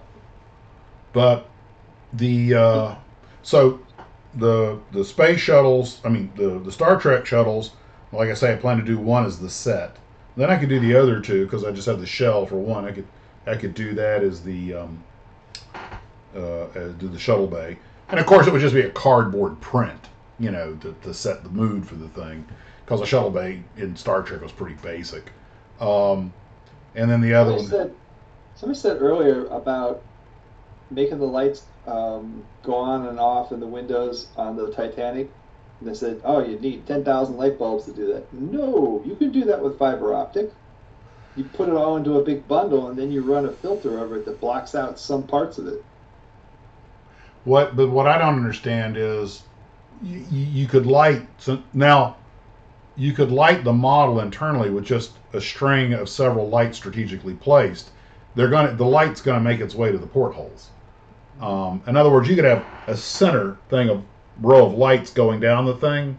Okay, that'll illuminate the entire inside. Same for upstairs. You don't need to have a light in every window. That's just that is a slow form of insanity. And now I will say one thing though, because I learned this when I did the Enterprise. I cut windows in the neck, and I cut out windows in the body, in the primary hull, and I cut out windows in the saucer section. And now I knew in the saucer section, because of its shape, I had to put lights near every window, but there were only a few of them. Now one light. Where the black spots came from when you were doing that? Was that? Is that where the black spots on your shirt came from when you were doing that? No. They were shooting back. I threw a tribble at a Klingon. He shot back. But they have no sense of humor. But but in the hull section, I had painted it black as a light guard, light shield, and they'd said you can glue the shiny side of foil around to get the light to bounce, and being crinkled up, you know, and straightened back out actually helps a little because it makes it go in erratic patterns. And I realized some of the windows weren't getting much light, and what I realized is you do have to have lights spaced every so far to illuminate all the window, but you don't need to put a one in every window. And Garfield says Max shot first. but by the way, I learned something new. If you go back and watch the original, and I may be wrong on this because it's hard to find the original anymore, they said Han didn't shoot first. Han was the only one to shoot. In the original, I don't think Greedo got off a shot. That was added later. Fight me. Because you remember the original table just blew up and Greedo went face down on it. Yeah, but he pulled the gun on Han. No, he was going to kill Han. Han knew he had to get the first shot off. That it was not. Yeah.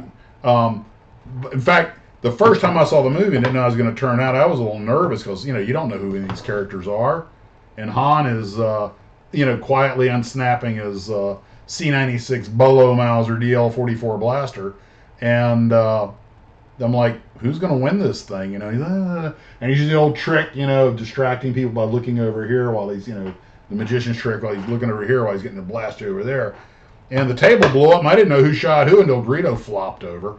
And but I don't think Greedo ever fired, but he was going to. There's no question about it, And all the comments are saying, "Yep, you're right. Greedo never shot." Good. That's the way you do a gunfight. Because see, gunfights aren't about being fair. Gunfights are about winning. It's like one fighter pilot said. I was like, talking about dogfights. He goes, "Dude, if you're in a dogfight, you've already screwed up." And he's like, how you want the enemy to know you're there when his airplane explodes. Yep. But this ain't no gentleman's affair. That jousting in the air stuff, that was World War I stuff where you saw each other, mile away, and took you 2 minutes just to make the merge. And you waved at each other. Hey, back in the colonial days, they actually camped with inside of each other. Yeah, but a musket had a 40-yard range, so. Yeah. Benjamin Franklin wanted the Continental Army to adopt a weapon that had more range than a musket, made none of the sound, and had a faster rate of fire, and they wouldn't do it. It was the bow and arrow. But, well, you have to realize that a lot of you guys already know this, but those guys march shoulder to shoulder like that. And you remember in Pirates of the Caribbean when they first start shooting at Jack Sparrow and he makes his first escape after he grabbed Elizabeth, and he's swinging on the chain, and all the British soldiers shoot at him, and you see a lot of them squint their eyes and turn away and pull the trigger? That is frequently how they fired those guns. They were throwing sparks and crap all over the place. What it was, those things weren't rifled. They were smoothbore. So that musket ball could come out and go just about anywhere. So what you did was you tucked the guys all shoulder to shoulder, and then they volley fired. You notice always pointing up a little bit because those things had so much drop on them. And it's volley fire. It's basically a big shotgun, hoping you're going to hit something on the other side. And that is why armies marched and did the drill and everything was so important. And then one line would drop to reload, and the next line would move up or back or whatever, like you saw in the movie Zulu. But the problem was, it shocks me that the militaries of the world were so far behind. Then they invented the rifled musket, right? Now you could aim at a target and hit it, and they're still doing shoulder to shoulder, but now guys have front sights and straight shooting rifles, rifled barrels, and all of a sudden in the Civil War, you see entire rows of men cut down because they're not missing anymore, and they're shooting at 300 yards instead of 40 yards. But it wasn't that a musket couldn't kill you further than 40 yards away. It's just you probably wouldn't hit anything with it. They learned about rifling by accident. I think it was a German gun maker in America had decided to groove the barrels to make them easier to clean. You run a patch down and everything. So if you run the patch down this thing and fire with these grooves, it's easier to clean the gun when you're done. And people noticed improved accuracy. And then somebody realized, hey, if we put a twist on these things, and that's how they learned. Mach, the guy for the Mach 1, the speed of sound's named after. He was working on cannons, and he was trying to figure out Henry Mach, and he's trying to figure out okay, we've got this cannon. I think it might have been working for Napoleon. We've got this cannon. We put this powder behind it, and we fire, and it goes this distance. We add this much powder, say 10% more powder, but it only goes 2% further. We add 20% more powder, it only goes 4% further. And then everybody's trying to figure out how come we had 10% more powder, we're not getting 10% more range. And then Mach figured out that there was something that was happening, and he kind of figured out shock waves and that stuff, and that's why it's named after him. Well, more likely, he probably just figured out that anything that went over a certain speed just wouldn't go any much faster. Well, one of the things that was a real big deal was what they call the Spitzer round, which is the pointy bullets that we see in rifles today. Yeah. If you look at old westerns like Quigley, they've all got the round nose bullets, which were the common bullet at the time. And Spitzer had figured out that if you make the bullet more aerodynamic, make it pointy, it goes a heck of a lot faster on the same powder.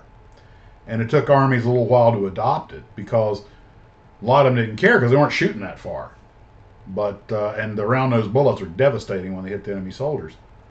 But hunters picked up on it, started using them. They were a lot better for getting under the hides of bear. And remember, these are black powder guns. Well, smokeless powder comes out. Now they got something really to take advantage of. In 1903, Springfield makes a copy of the Mauser because the Germans still made the best rifles. And so we said, oh, look, we invented this rifle. And they go, looks like a Mauser. Well, it's not. It's a Springfield. What's the difference? Well, the stock is shaped different, and we curved the bolt.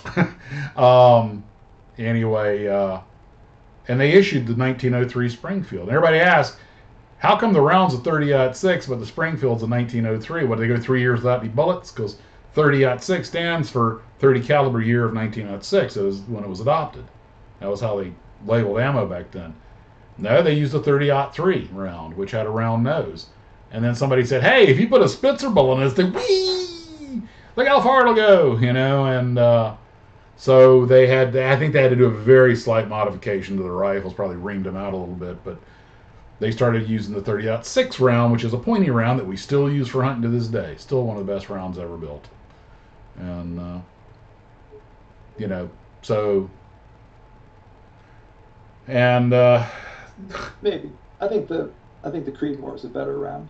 There's an argument to be made for that. The 270, the Creedmoor, the 6.5 Swede, the 30-06, they're all great rounds. The 22 250, the 220 Swift, and the but what happens is you got to remember you're dealing with early 1900s metallurgy and gunpowder also, but the Creedmoor is an extremely good round. When the M1 Garand was first designed, I think, if I remember correctly, it was designed as a 25 or 27 caliber. Might have been a 270, but it really high velocity. I mean, we're talking stupid velocity, 3,600 feet a second or something like that. And the 220 does 4,000 feet leaving the barrel. Decelerates quickly, but it'll turn a target inside out. Here's something interesting. Celebrating vintage model kits. Is this true? Or is this just like an urban legend? Bell X1 was shaped like the 50 caliber bullet. Yes, that was their starting point. That's true. That was their starting point. They did refine the aerodynamics, but the 50 cal boat tail was a good jumping off point. It was I'll tell you what that's like. That's not untrue, yes, but it's like when they talk about during the Battle of Britain. They say that the Spitfires went after the fighters and the Hurricanes went after the bombers. All right, because the Hurricane was a lower performance airplane, earlier design. All right. Well, that's not wrong, but it's also not true. When the Battle of Britain broke out, number 11 group was getting smacked harder than any of the others because they were right there on the front line. And Keith Park, who was running it, told the center controllers that were handling the fighters, when you have the chance, detail Spitfire squadrons, not all of them, just detail some Spitfire squadrons to pull off the fighter escort.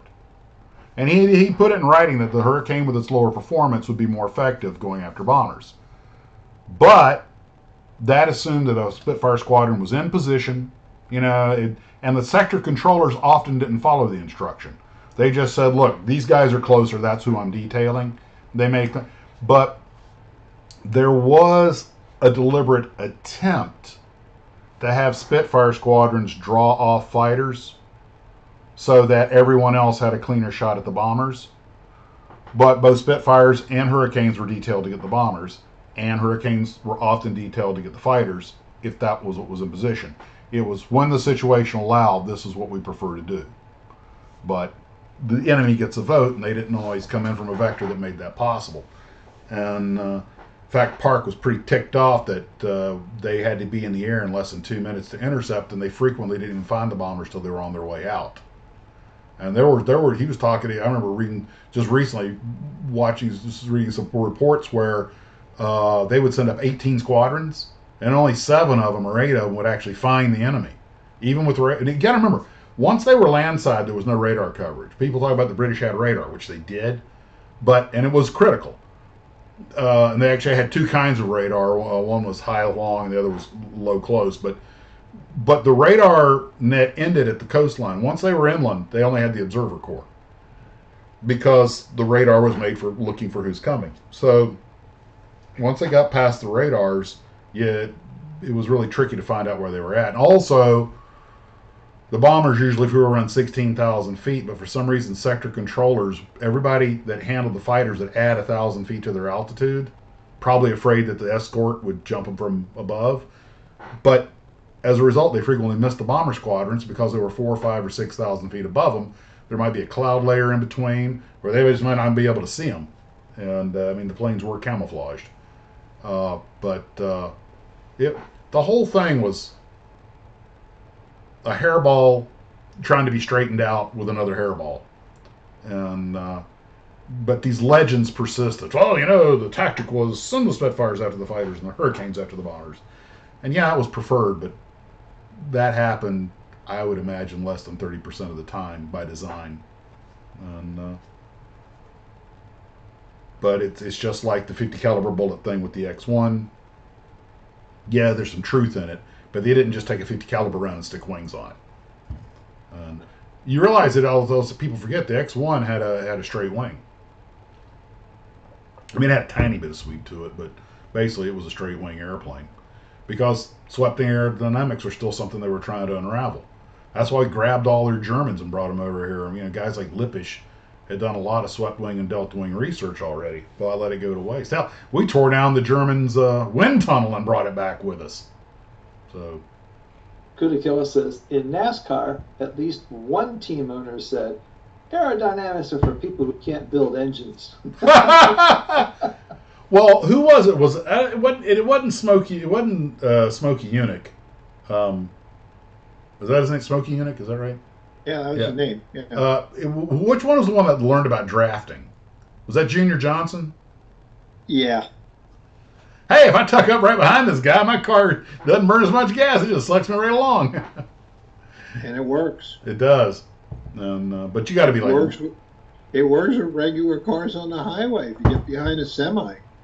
But you got to get real close, though, don't you? Yeah, you get real close, yeah. Ask my son. Yeah. Well, California traffic, they're all bumper to bumper anyway. Yeah. But I don't think they're going fast enough to draft. But, speaking of which, I got your, this is courtesy Mr. Kimball, but I have your call right here. There you go. And, have all your models right here. Mr. Kimball also sent me the Starfleet Technical Manual. Ooh. Man, my brother had that book. These things are kind of rare. I wonder if this is where geekdom really began. I mean, think about it. The show had already been off the air a couple of years when they wrote this, but it had enough of following that they sat down and actually tried to make everything work and figure it out. And that sort of changed television forever because now people expect entire, fleshed out universes to exist, the physics and everything. As Jason Nesbitt said, it's just a TV show. Yeah, they still like to screw up the physics though, just to make things interesting. That's because physics sucks. Yeah, it's real deal killers sometimes. But, I mean, if this thing really worked, can you imagine how hot it would get? What do you mean? A phaser. To put out the kind of energy that a phaser uses in Star Trek, you've got to generate a ton of heat. Not necessarily. All right, make your case. Back before lasers were discovered, it was theorized that the source had to be hotter than the part that was going to touch whatever they were aiming it at. And then they discovered lasers and realized, oh, that's not true. A laser can be cool, but it can destroy a target with heat. Yeah, I'm not seeing any handheld lasers. Cops aren't carrying laser pistols. I think it's in the new budget. Actually, a police officer years ago, and I agree with him, he did say the perfect police weapon was a Star Trek phaser. I'll guarantee you, every cop out there would love to have something with a 100-meter range on the stun setting. So you'd never have to kill somebody. They'd never put it on stun. Come on. Well, maybe not where you come from up in Nuevo York, but No, come on. in the more civilized branches of the world. That would solve a lot of problems, though, wouldn't it? Come on, Yeah. just said 100 guys loose with those in Philadelphia, Detroit, and Baltimore. You'd have prime real estate. There is a joke that I cannot tell that a very old man who has since passed away used to tell me. But well, the original phasers, when you set it on kill, they disappeared. they disintegrated. Well, there was hold nothing on. left. People misunderstand. The phaser had settings, right? And you dialed up how. Now, it did have a kill setting that didn't disintegrate. They used it a couple of times. In what was the name of the one where they had the acting troupe on the ship that they think one of them was some great criminal. They thought the guy was a serial killer. And the girl actually kills him at the end with the they didn't disintegrate him, but it was set for kill. Okay, this is the original series? Yes. Yeah. Now they had a kill setting, okay, and they had a disintegrate. Now it's set for stun, widest dispersion, but stun could also kill if inappropriately used, just like a stun gun today can. If you had the stun cranked up all the way and you held it on the person, okay, just normally stun would be a little shot, but if you held it on them, especially near a vital organ, it could kill them. They had a kill which did not disintegrate, which I assume was just ramped up stun, just overloaded their nervous system. And then they had disintegrate, which, like with the Magatu and the other, big white ape, which I still think one of the coolest creatures they came up with. I know it's a budget thing, but man, that'd make a cool looking kaiju. But I digress. It also is a good name for kaiju, Magatu. The Gorn. Oh, the Gorn, yeah. Jan Chalatek says, "Aha! I got the drop on you with my disintegrating pistol, and brother, when it disintegrates, it disintegrates." And by the way, they disintegrated the Magatu just with the little hand phaser part. Remember, Kirk was his little pocket derringer. And this is cool. Yep. My brother got this in California. This is really my brother's. It's resin, but it's got the quality of a hero prop, although nothing. It's inert, but it's just Velcro there. But and you just Phaser 1 and Phaser 2. We are equipped with Phaser 2, Captain. Ken, isn't that frightening, Ken, that two brothers have Star Trek phasers? I got one. Okay. You don't have one, Steve? No. Where's yours? Well, you're officially the loser of the culture war. I have a Walther PPK. That's okay. You're going to put your dinky little 380 up against the latest tech? That was Bond versus Joe Don Baker. Well, let's see. What do I have? Marvin the Martian had one. Yeah. Yeah, it's 14. I would show you what I have, but given what happened last time we pulled out a boomstick on a... I'm surprised you're not getting hit with the phaser. Chunk of... There were people that were actually concerned, and I have to admit, the thought entered my mind too. Let me see if I can find the picture real quick. I used this recently on one of my videos to be like, you're going to get in trouble with that. Steve is out nerded. I was out nerded. You are out nerded. Let's see. No, that's not where I need to. Idiot Kuryakin special. Oh yeah. Oh, there's a documentary out there with David McCallum on the Man from Uncle Gun. At the gun. Yeah. Yep. I actually used that years ago. I did a video about that, and it was the gun became a star in its own right. That was a good selling toy. They made that toy. Didn't it have the some kind of a stock or something? Yeah, like it had that? an attachable stock, a long magazine, a night scope, all kinds of stuff. Yeah, it had all kinds of stuff. They pimped their ride out, man. Was that before stocks were actually a thing and they just invented Yes, it? Or? that was before any of that stuff was a thing. Now that's pretty cool. They invented it, huh?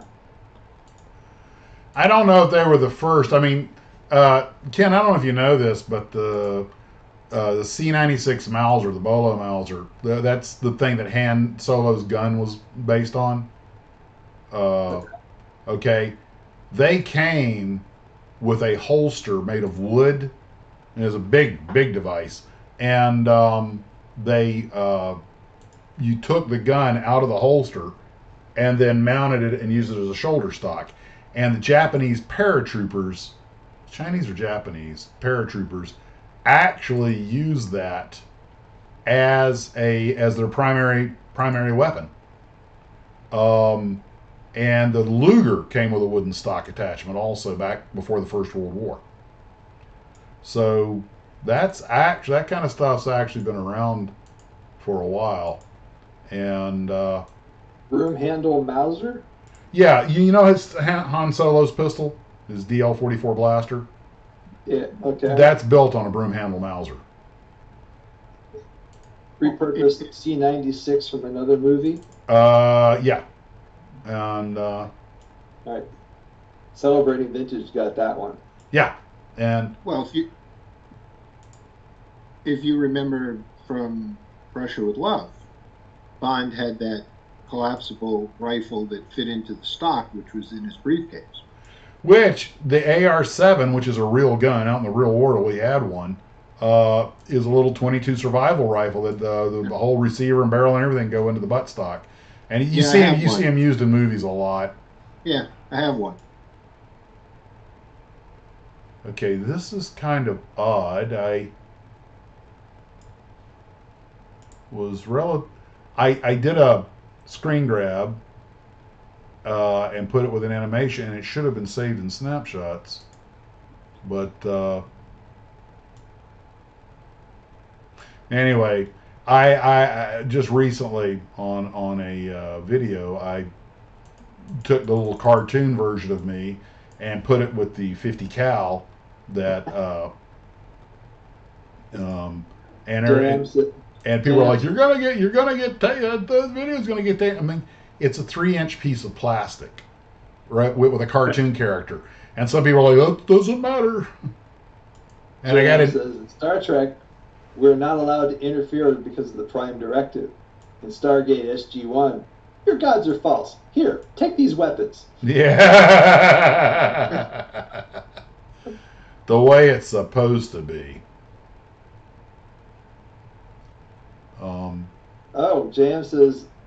Jim M says, I'm 69 and I had a toy uncle gun in the 60s. 60s. Yeah. Yep. They sold it. That gun was a popular toy. Went to, I think, 64 or 65 as a Christmas item. It was. They came out with it. And I think it went in a briefcase. It did. You had the spy briefcase, because my brother had one. I think I tore it up. Had a camera. I think it had a real working Kodak camera built into it. It was a working camera. You touched the little release latch, and it took a picture out the side of the briefcase. And it might have been a place for a tape recorder. And I was like, man, this is some private eye stuff here. And, hey, shoot, boy, could have pretty good time in Vegas with all this stuff. Yeah. It'll take about 3 seconds for the glue troopers to identify that one. I know exactly what you're talking about. Yeah. I thought that was the best line in the whole movie. You know what the original line was? In the war room. You know what the original line was? He had to go out and re-record it. What? Boy, could have a pretty good time in Dallas, and then Kennedy was assassinated there. Okay. Vegas sounds better anyway. Yes, yeah, I Yeah. agree. Vegas is better anyway. Doctor Strangelove. There you go. They figured it. Chuck figured it out. Real quick. Here it is. Here it is. They were afraid that this picture would get the video taken down. That's the 50 cal on the Jeep before I mounted it, and be a few seconds for you guys to see it. But they were all like, "Man, YouTube's gonna cancel you." I'm like, "They're gonna take away my $1.60 a month." And, Pretty soon you're going to be paying them. yeah, really. Well, the day they say you have to pay, when don't give them an idea, then they go, "Oh, just be a nickel." Yeah, for now. Yeah. That's when YouTube's going to die. Everybody's going over to Rumble and BitChute when that happens. And man, we got to be running a big like 20, 25, 30-second delay here. So probably because we're doing Zoom, it's more stuff for it to calculate or something.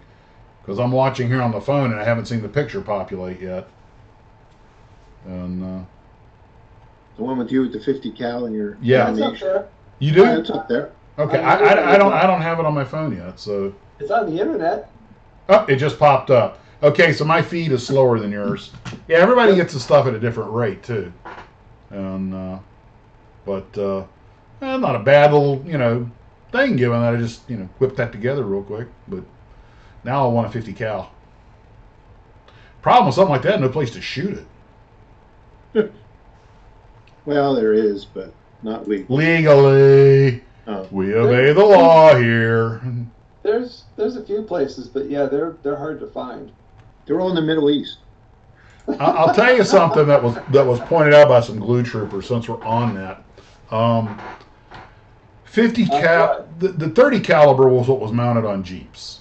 The 50 cal, like you saw on the Rat Patrol, could be. I mean, there was a pintle mount for it, but my understanding there was all manner of problems trying to fire the gun from a Jeep. Remember, that's actually a cannon. The frame of the Jeep wasn't set up for it. The suspension wasn't set up for it. I suppose under the right conditions, those Jeeps are top heavy and toppled over enough easy as it was. It is possible, probably you're shooting sideways, you might topple the Jeep over. Dennis goes, I know a place. Have you seen the thing on Instagram?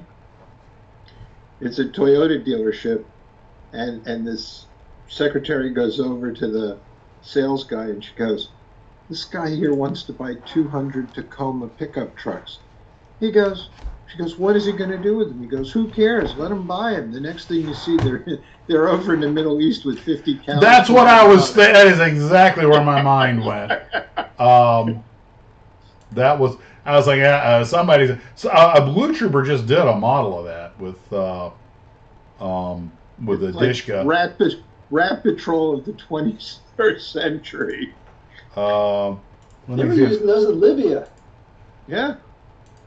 Let me see if I can find that picture real I don't know what quick. they mounted on the back of those little trucks, but they were Dishkas, basically Russian 50 cals, and let me. 2025 is BBs. it true that 50 caliber rounds would penetrate destroyer hulls? Close enough range, depending on who made the destroyer. That's certainly a possibility. I wouldn't rule it out. So North Korea, definitely. No, that's not right, Steve. For it to do a North Korean, the ship has to float. That's true. It's got to float Meanwhile, first. how much stuff do you think you had to buy at Harbor Freight to get all those blue tarps to cover it up after it rolled over?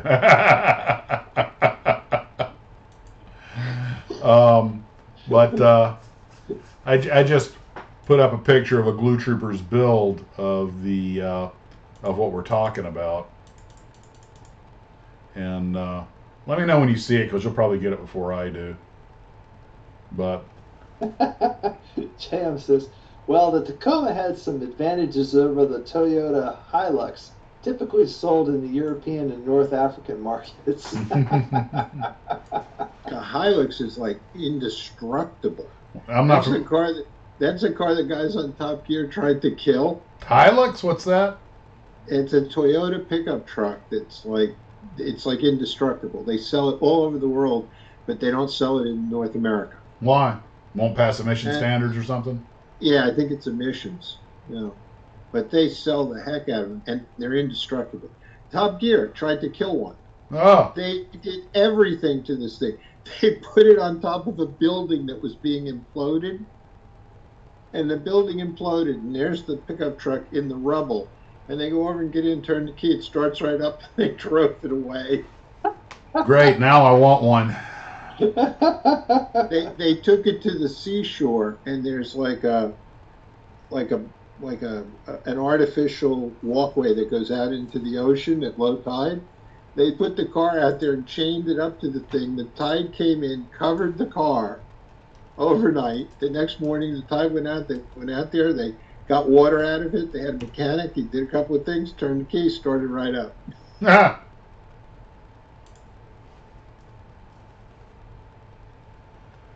Yeah, I found some pictures of Jeeps with 50 cals. Most of them have 30 cals. The 50 cal is a lot of gun to put on the.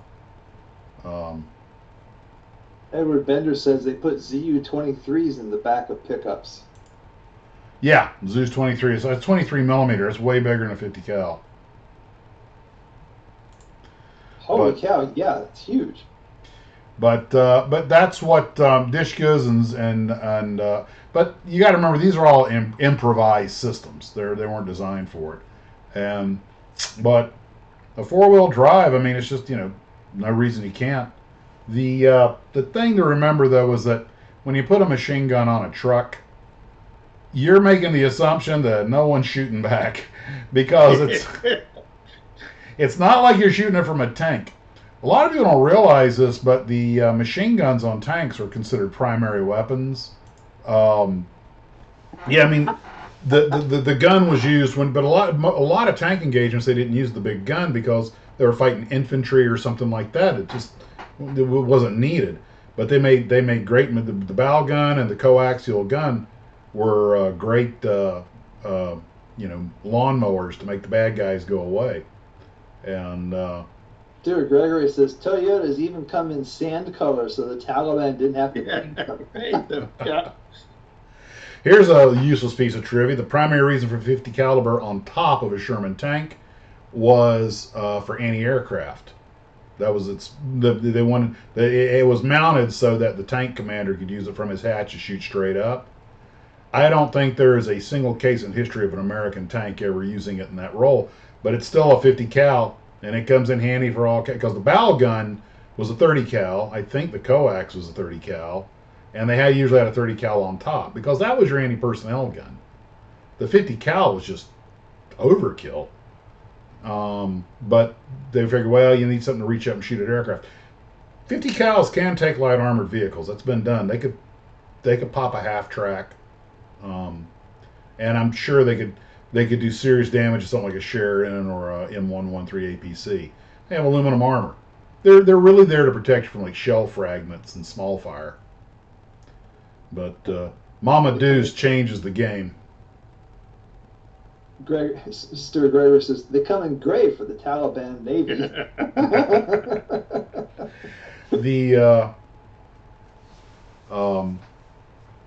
I wonder if that's what happened to the Korean ship. They just simply put too many guns on it and it toppled over. Meanwhile, they righted it and it broke. They didn't release it correctly. I know. And releasing it that way is tricky anyway. The way they did it, and one screw up, which they did, that's what happens. I never quite understood why side launching was a thing. It's the size of the water that it's built on. Not wide enough to sort of. Yeah, not room to back it up. Yeah, there's a documentary out there on YouTube on like ocean liner designs, a couple others. The Brits were launching a ocean liner or battleship, something really big. It was an ocean liner, and it was going stern first in the slipway, but it was such a tight area that it caused basically a little mini tsunami, and it wound up drowning. It collapsed one of the stands and wound up drowning a bunch of people. And I was thinking, good God, you know, reminds me of that movie, was A Million Ways to Die in the West. You know, people romance the Victorian era and the Gilded Age. I'm like, do you have any idea what the hygiene and medical care was like back then? We asked a friend of ours one time, if you could go back to the Old West, what would you take with you? He goes, a paramedic. Pretty cool. Says right after the Titanic, a ship capsized because of too many lifeboats. And well, they've got that documentary out now, the Poop Cruise, about the Carnival ship that the power had a fire and the power went out and they were just adrift.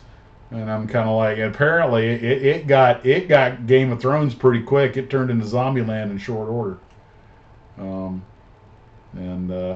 You know, it's one thing when you're dealing with the Navy, where you're talking about disciplined people who are thoroughly trained. All right, they have their, you know, their damage control teams. They have chain of command. But you put a couple of thousand individual civilians who don't know each other on a ship, and have something go bad, man, they're at each other's throats in pretty short order. Okay, Frank Field says, why did they mount a 50 cal MG on almost every American vehicle? Because they could. PZL comes back. Super PZL comes back and says, Frank, are we talking military or West Virginia residents? Yes. The 50 caliber. The 50 caliber was often mounted on trucks, and they put it on everything because it was kind of the ultimate general purpose machine gun.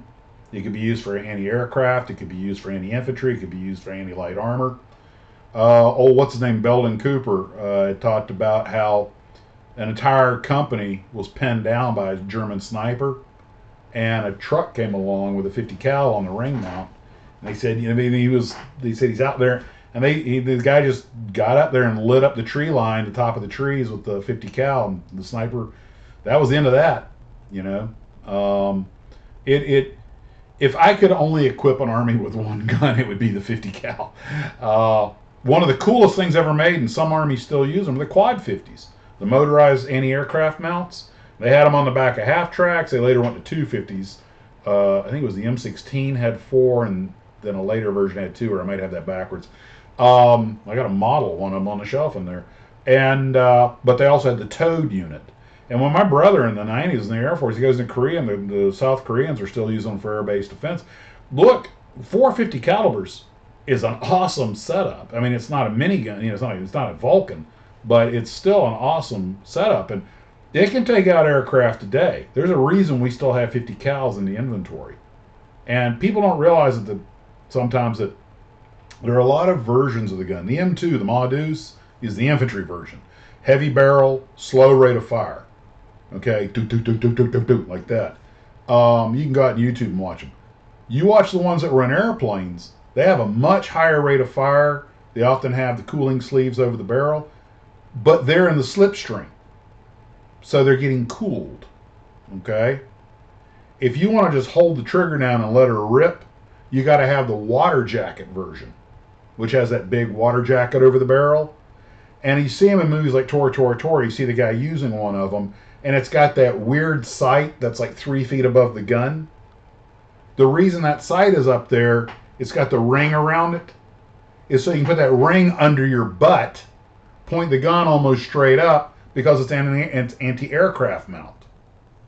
And that way you can sit there with the gun down with the control ring under, you know, the back, under your backside, use your hips, but now the sights are in line with your eyes, and you shoot at aircraft that way. But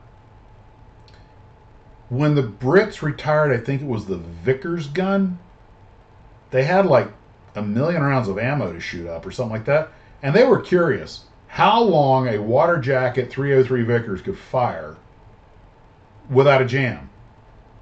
So they just kept linking belts together, and they fired that thing for like 3 days and went through I don't know how many rounds. And it didn't melt? No, that's because it's got the water jacket. It's like a radiator on a car. Okay? You got that. That's why you see the 50 to 30 cals with those big sleeves on them, and the bucket, you know, the can of water and the tube. As the barrel heats the water, the steam goes down to that can, it condenses and goes back into the barrel. Okay? So it's just like the radiator on a car. All right? And you can do long. Now, what happens? You get barrel burnout. After a while, you're not sending rifled bullets down range. You're just a big shotgun because you can burn out the barrel. But they held this thing down, and apparently, I don't know how long it went for. I'm sure somebody could Google it. But they were amazed at the mechanical reliability. Because if you ever, I've gotten to shoot a few of them and take them apart and everything.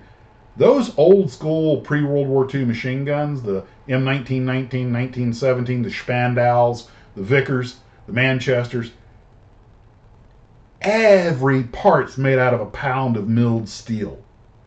They are industrial works of art. The problem the Germans had with the early one, the MG32, it was made like a Swiss watch, so it was prone to jam because it was too tight. So they come up with the MG42, the one you usually see in the movie. MG34s are what the stormtroopers are carrying in Star Wars. That's those long guns they're carrying in Star Wars. They're actually German machine guns. But the 42 comes along later. It's the one with the big side cocking handle. Czech still make it. It's still in use today. Our M60 is partly based on it, which we're still using. But that gun was it was an area shotgun. It's the one they called a Hitler zipper because you couldn't hear the individual rounds. When it fires, it bah, bah. And the idea was just throw ammo down range. It was a suppression weapon. But I mean, it used to terrify our guys, and for good damn reason. But the Americans and the Germans had very different doctrine on machine gun. The Germans were machine gun centric, with the infantry as support. So the machine gun moved up, the infantry moved with it. We were the opposite. Our machine guns were suppressive fire for the infantry to move up under suppressive fire. So I think they had 3 times as many machine guns to a battalion as we did. They love machine guns. Oh, who doesn't? But it was a doctrinal difference. And that's one reason they made such excellent machine guns. But if you ever get a chance, take a good look at one. Every part in it is milled. I mean, the polish on these things. Well, look at the M1 Garand. We made 1 million of those things in a couple, 10 years? And you get one today, and it's 80 years old, and you can go out and just bang clip after clip out of it without a problem. They're just amazing. But unfortunately, by the 60s, that had changed. Dude, Skill Model Apprentice says the M60 is out of service. Oh, is it out of service? Now I am a dinosaur. I think they were using the 240. Well, they got the squad automatic weapon. They didn't have those when I was in.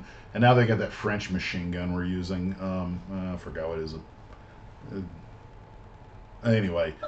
Celebrating Vintage says NATO still uses the MG42 as the MG3. That's one of the reasons we have the 308 round. The Americans had the 30-06 for the M1 Garands, and the 30-06 was using the Browning automatic rifle and the M1 Garand rifle. My understanding it's pronounced Garand, not Garand, but I'm not going to die on that hill. Then we had the Tommy gun and the grease gun that used 45 ACP, the same round as the pistol, thus being sub-machine guns, and the 30 carbine.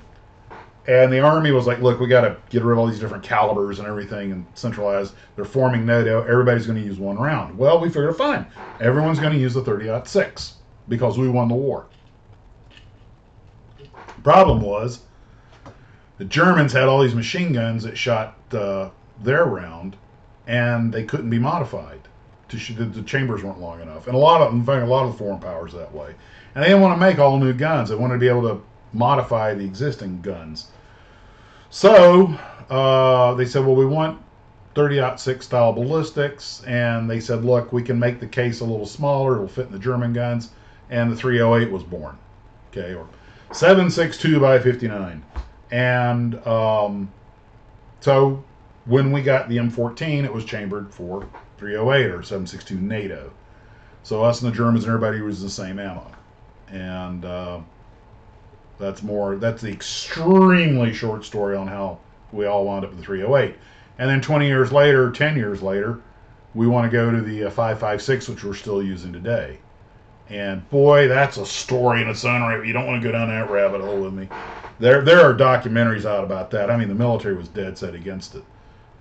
They wanted the big main battle rifle, and the whole mess in Vietnam and everything with the teething problems, the early M16s. And Stoner told them the thing wasn't ready yet, but that's stick powder, ball powder, the whole. Oh God, go watch it. Go watch it. Don't trust me. That's not a tangent. That's not even a rabbit hole. That's a bomb crater. Interesting turn of events. We started out talking about science fiction spaceships, and now we're talking about infantry and weapons. With a transition through Godzilla. Of course. Because this is the Max's Models live stream, and that's how we roll. That's right. You can't go anywhere without talking about Godzilla. Well, he will not be ignored. It will not be ignored. Hey, I saw the Godzilla Minus One the other night. Oh, what'd you think? Definitely filmed from the Japanese point of view.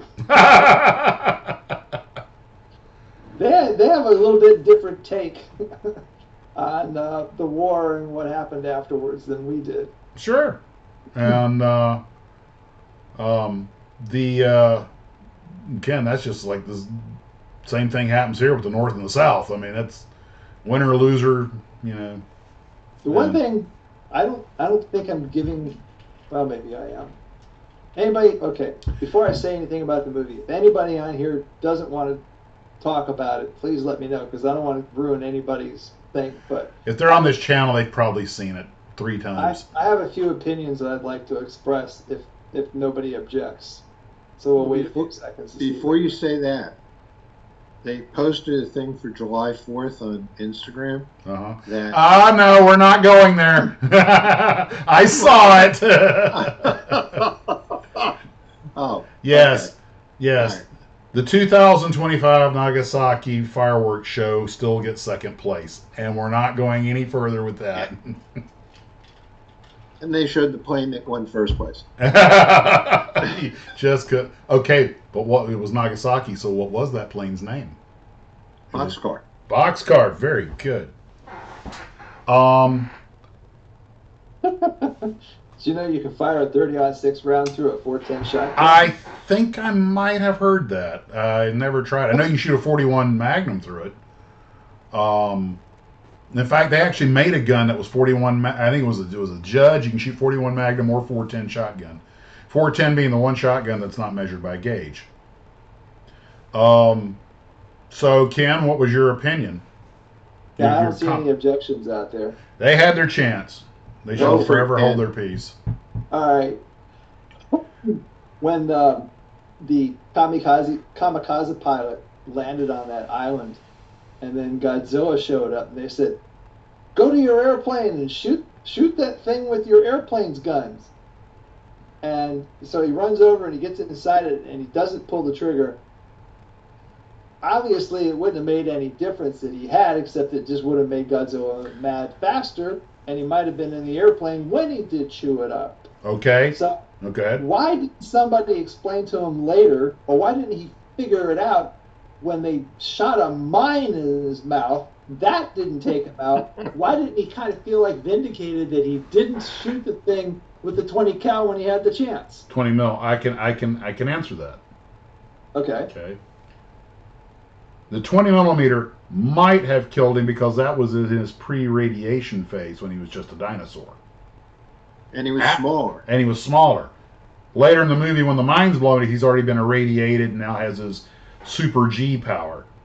So it's distinctly possible that might have killed him. However, that being said, the radiation, and I'm of course just making this up from thin air, the radiation would have only activated something that already existed in the creature, so it might not have worked. But he's supposed to be a kamikaze pilot. Getting killed is kind of his raison d'etre. Obviously, he had problems with that. Well, that's actually what the movie is about. Right. This movie is the hero's arc of our young kamikaze pilot, okay, who chickens out. There's nothing wrong with his airplane. He didn't want to die. And look, I don't blame him, okay? Admiral Onishi that started the kamikaze program, you know, when they were all volunteers, that was one thing. They weren't all volunteers towards the end. You volunteered and you volunteered. Everybody gets a volunteer. But you know, Well, there was also something else. Also, later on in the movie, they were talking about because he didn't die, he could have changed the war so that they didn't lose. yeah, that's just venting, you know. But it is true. Let me tell you what that movie got right. One reason I admired it so much. First off, if you cut out all the Godzilla stuff, it makes a pretty good post-war Japanese.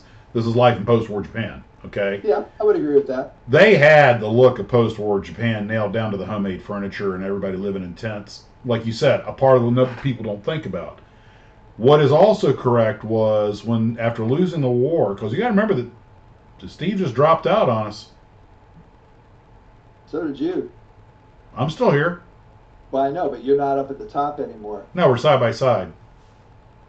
Well, you're looking at a different view. Okay. Well, anyway, when the Japanese military came home, they were there was no love. They were really. You think our guys coming back from Vietnam got treated poorly? They were not happy at all. And they first off, the average Japanese thought they were winning the war up until shortly before it happened, and they blamed the military. And the military, well, you know, I mean, yeah, they failed to do it, but they never had the resources.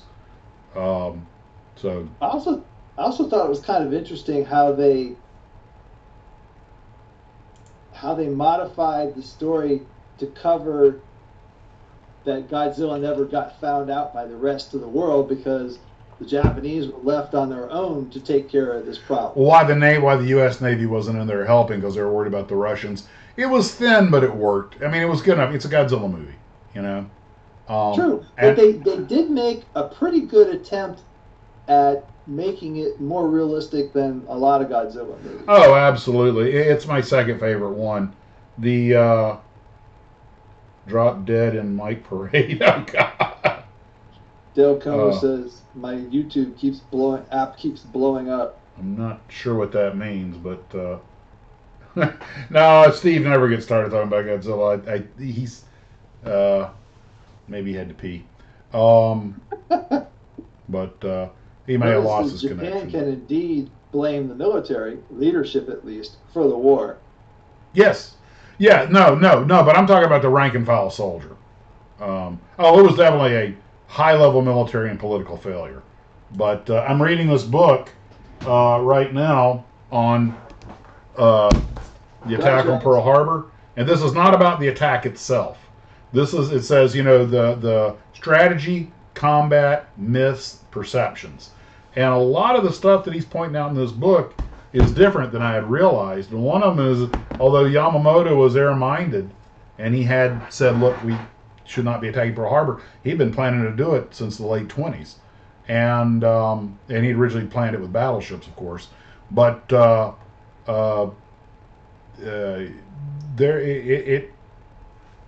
it changes perspective. He wanted to get the aircraft carriers for obvious reasons. But it points out that he was actually, his primary goal was to sink battleships. Not because, I mean, yeah, to take them out of the battle because of the equation on the number of battleships for the Japanese to be able to defend themselves, but also he mistakenly felt that the impact of losing battleships, capital ships, would demoralize the Americans, which absolutely did not happen. And it wasn't until he found out that the attack began before the declaration of war that he was like, uh-oh. And then he realized, I think that's when he realized how bad it was. But this book gets into, Zim brings up some stuff that's not, there's a lot of misconceptions about why the Japanese went to war and everything else, but Smoot-Hawley and the Terrafax and all that stuff all played in there. So, well, it's after 9, Ken, so I think it's time to go. I don't see Steve's not trying to get back in. He may have lost connectivity. Having a lot of weather up there. Wow, we were not 5 after and nobody said anything. Well, actually started on time and the Zoom worked ish. Yeah, and Tracy even said good night. Okay, all right. Now I realize why. All right, guys. Well, in that case, we'll let everybody go. Ken, let's say goodnight. I'll say goodnight. and then we will kill the stream. I'll play the Thank you, outro in case you Alfred. guys want to chat. You interrupted my goodbye. I'm sorry. From the start and scene. Thank you. Thank you. Pause. Good night, everybody. Thank you for showing up. We really do appreciate it when you come out and spend your evening with us. Yeah, we cover we cover a few different topics, from spaceships to World War II tactics and Godzilla. Of course, got to talk about Godzilla. But anyway, we know you have other choices. We appreciate you sharing your time with us tonight. Good night, all. Guys, thanks for coming out, and we'll find out what happened to Steve and report later. Take care of yourselves, and as always, model on.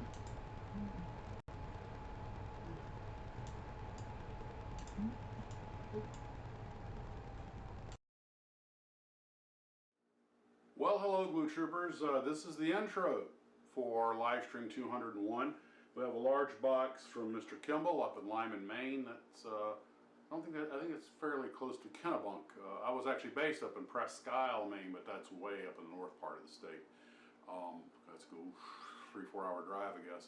But he sent me two boxes. The small one I opened first, and boy, was it full of surprises. It is electronics, the lighting systems for both the Jupiter 2 from Lost in Space and the C-57D. And they're pretty much already rigged up. He's got one of them all rigged up and ready to go for the C-57.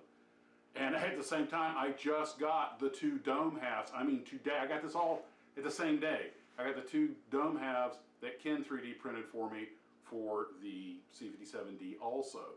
So, of course, I couldn't resist dropping in to see how it looked. And what were going to be fairly straightforward builds has suddenly gotten very complicated because this is going to add a whole new light to things. I thought I was almost done with the C-57D, and now apparently I'm only just beginning. It's only just begun. I got to rethink the whole thing. Now my Jupiter 2 is already up on the shelf and completed, so I either have to crack it open to put this lighting system in, or use the lighting system for something else. But this has got the lighting system not just for the motor, but for the entire interior. Oh my God, is it detailed? So we're going to be talking about this once the regular live stream gets going. For those who don't know, who's just checking in, this is just the intro. I thought I would do this instead of a lot of the music that I've been writing lately to, let's just say, varying degrees of acceptance. So, well, let's see what's in the box. Alrighty. Holy smokes. Literally, all I've done is cut the tape. This is the first time I'm seeing it. Okay. This is the Lindbergh Space Shuttle with boosters. Wow. Okay. The shuttle was the one thing I didn't have, and I forgot if someone gave me one recently or not, which means I'm probably going to rummage around as soon as we're done here and take a look. And, oops, move this this way. Okay. And there is the model. Looks pretty straightforward. It looks like the boosters come largely with the SRBs. Unlike real NASA, these don't detach nor explode. Too soon? Okay. Oh, wow. Cool. Well, that'll help round out my space collection. Oh, boy. I'm going to need a moment, boys. The Jupiter I have is the one that's yay so big. I'd always thought maybe I'll get that big one someday. It was nearly as big as the C-57D, but you know, where am I going to put it? Plus, I couldn't find one.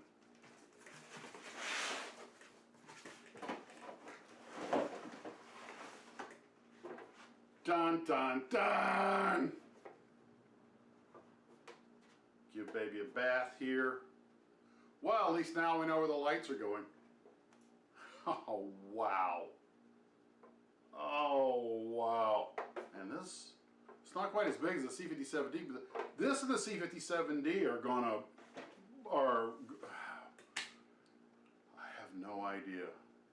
Life was so simple a little while ago, and now I'm making plans.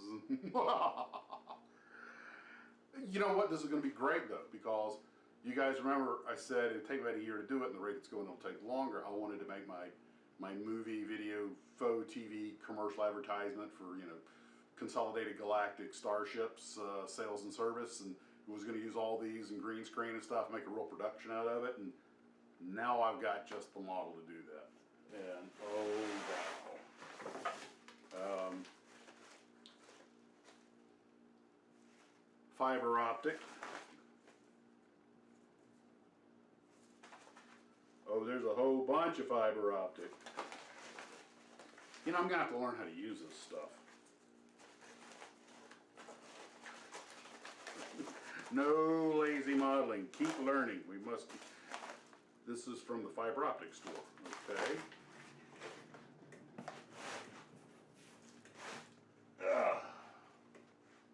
Flashing LEDs.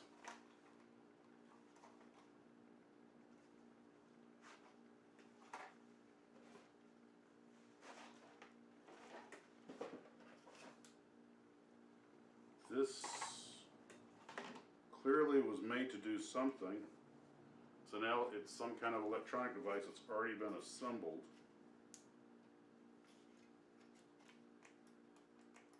Maybe the wire's broken.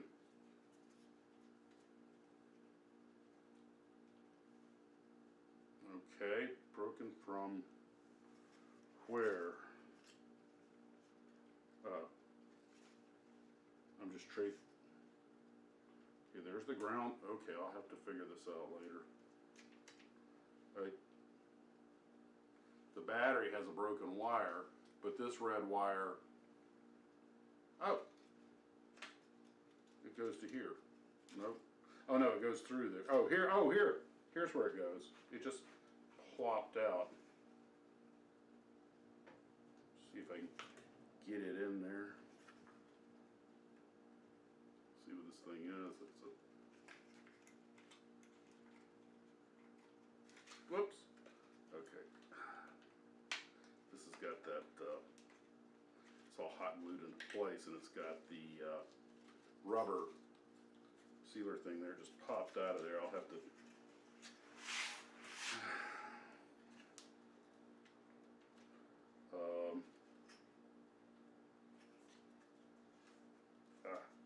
come on.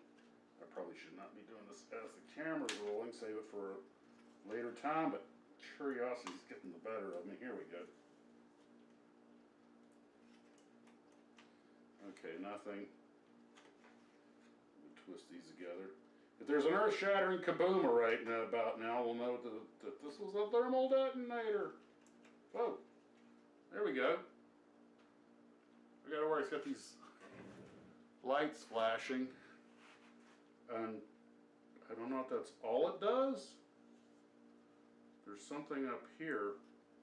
Oh, they're fiber optics. Okay. These are fiber optic bundles, so I guess if you put a fiber optic in there, the fiber optic will flash on the end, so those two lights will, whoa, wizard. Okay, just set that here. Let me disconnect the battery. I've learned that taking the battery out tends to save on them a little bit.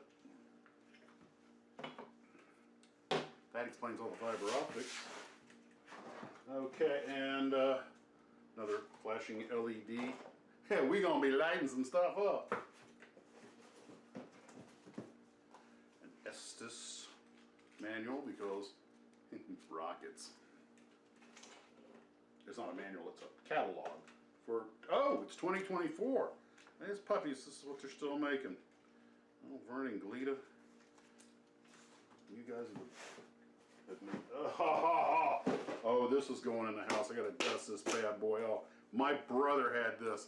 It's the Starfleet Technical Manual. I remember reading this over and over again as a kid. And it's got the diagrams for the ship and everything. And I remember it was one of the first times I ever saw the word pantyhose. It talks about the female uniform pantyhose. And here it says right there. It says you the pattern so you can make your own female uniform. And it says panty front, panty back. And I was like, oh. And I had 4 sisters and I was still shocked. And this is how I learned about the Scout class ships. You know, these things didn't appear on the show for this book. Oh, this is, oh yeah. Okay. This is going in the house. Got to clean this up. F-94C Starfire from Lindbergh.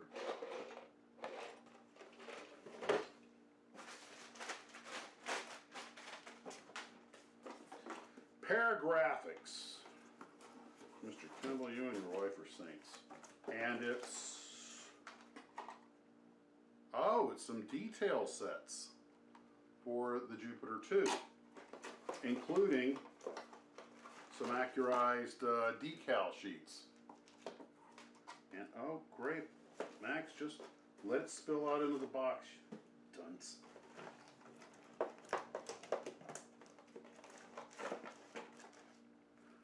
More decal sheets. Yeah, this stuff's not cheap.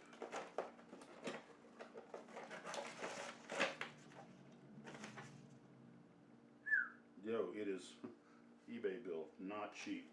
Wow, okay. Let's see,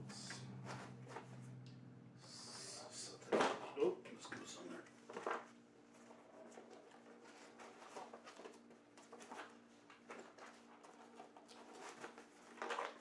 Hope you guys are enjoying this different kind of intro. This stuff all just showed up at the right time. More flashing LEDs.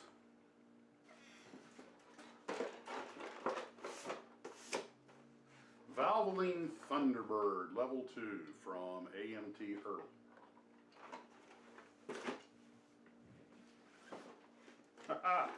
AMT Earl 57 Chevy, kind of considered the quintessential classic car.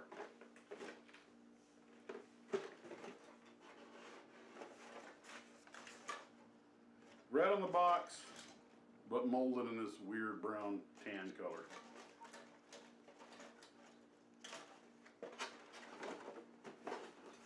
You guys ever notice that cars from the 50s have a very unique smell to them? Or excuse me, a unique smell? Yours are very unique. Quarter scale BF 110 instrument panel by Edward.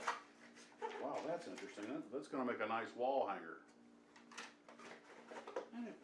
And you know what? I could put that with. I've got that F-16 Habatical over there somewhere. Those two would make a good companion pair. Show what's happened in military aviation over 30 years. Okay, here's more flashing LEDs. I'm going to light you up. Okay, 148 scale Master Series BF 110D Nachtjager from Wingtech. Well, that's going to have to be a Dragon. Okay, some Dragon. It says Wingtech up here. And beautiful. Okay. Oh, this is heavy. Ah! Lost in Space DVD set. I have to call Dan Monroe and see maybe he, because he's a huge Lost in Space fan, and see if maybe we could use all the stuff to work together on some kind of project or something. I almost, oh, never mind, it's irrelevant. Here we go. Okay. Painting masks. Huh? You remember what I said about not being able to, needing to do the concentric circles for the C57D? This has those circles for painting the mask, for painting the floor inside the Jupiter 2 and all the other stuff. It's all this is, I didn't know they made those. This is Mobius by PGMS Paragraphics. Man, this is gonna, I am gonna have to do an awesome job on this. Oh God.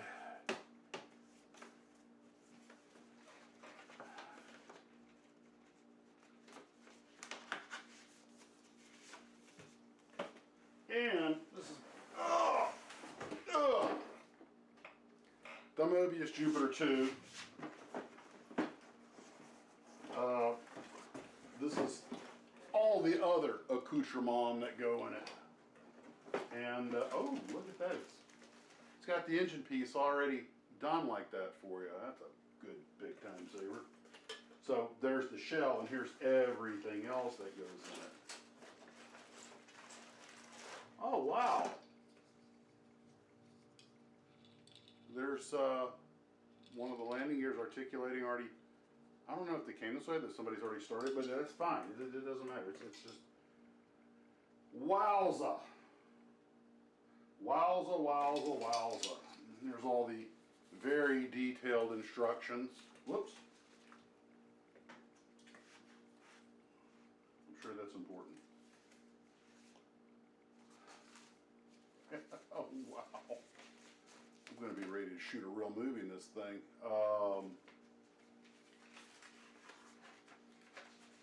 This is just so awesome. I think this is going to be one of those long build things where we're going to do a series of videos and stages, because this can't be rushed. First of all, it's all got to be cleaned. It's clearly been in storage for a while, which is just part of the attraction. And I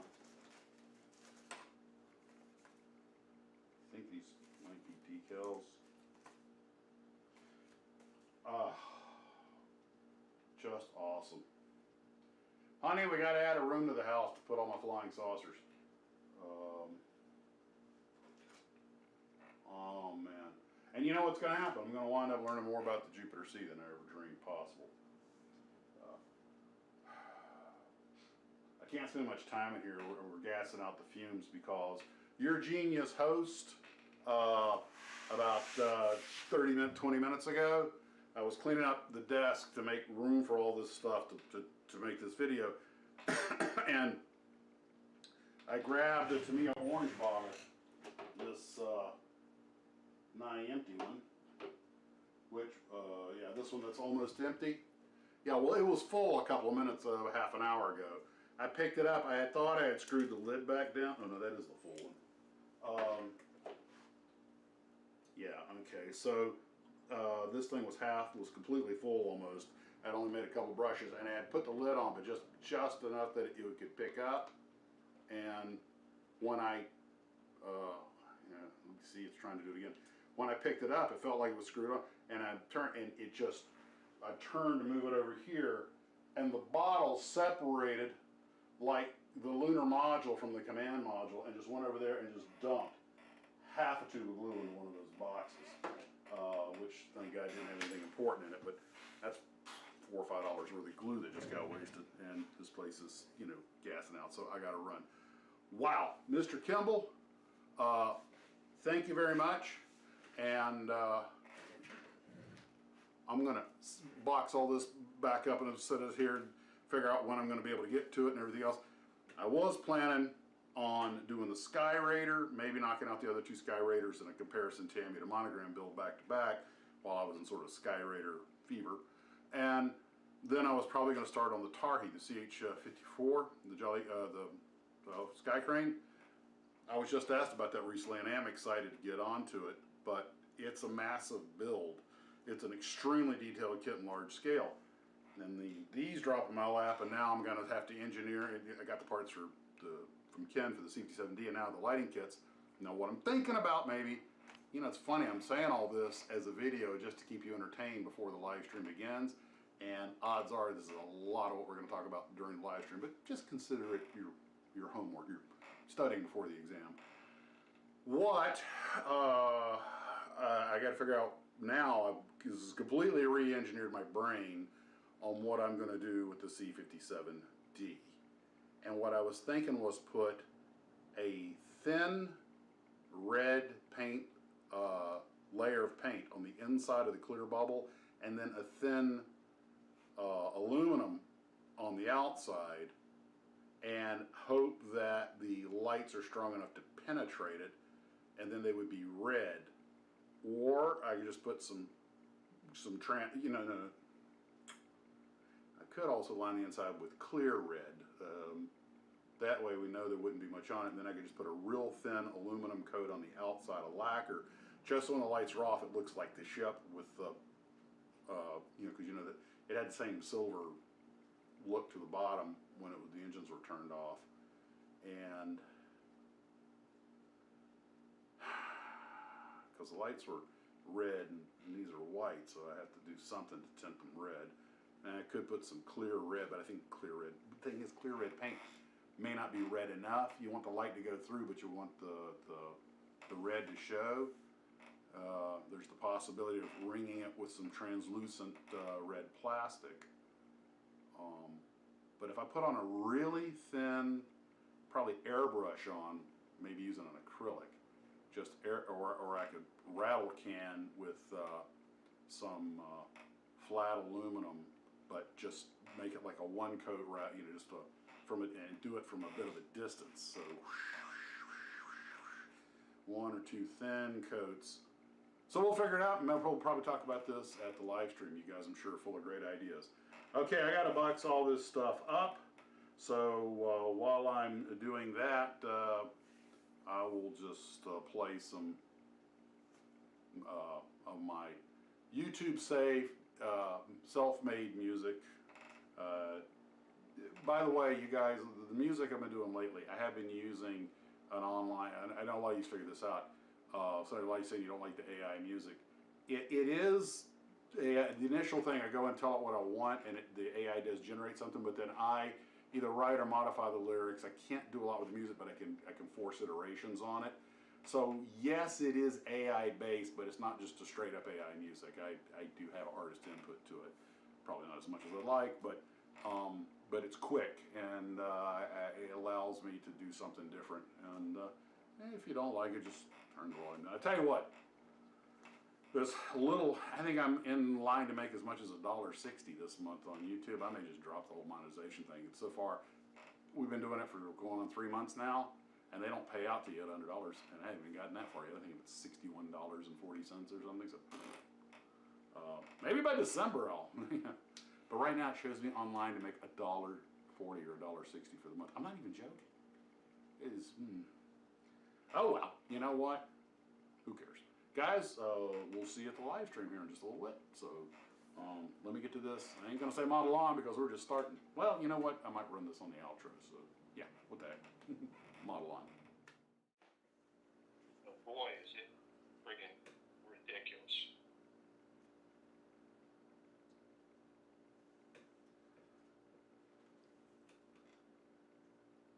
An excellent kit.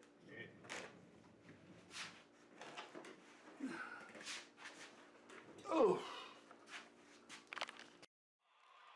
Hooray!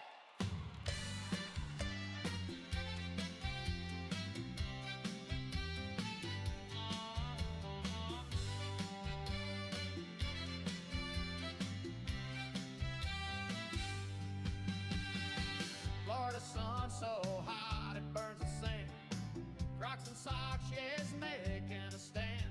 Convertible top down, wind in his hair. Times passes by, but he don't care. Sunscreen slathered all over his face, dreaming his dreams about outer space. Florida man with his own set of rules. He's breaking molds while acting the fool. Crocs and socks, yeah, he don't give a damn. Convertible roaring across the land. Guns in the closet, beer in his hand. That's the life of a Florida man.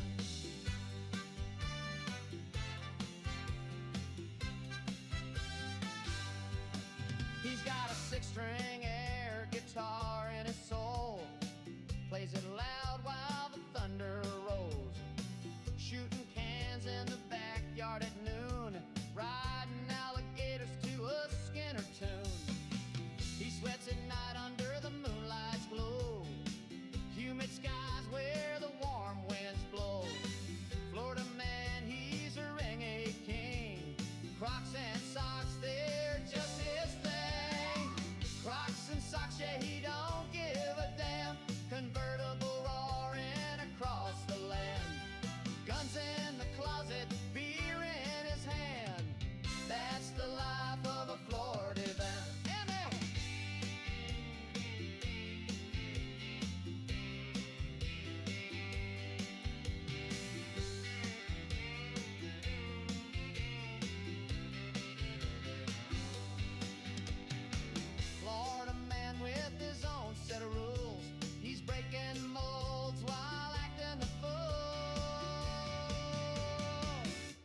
and socks, yeah, he don't give a damn.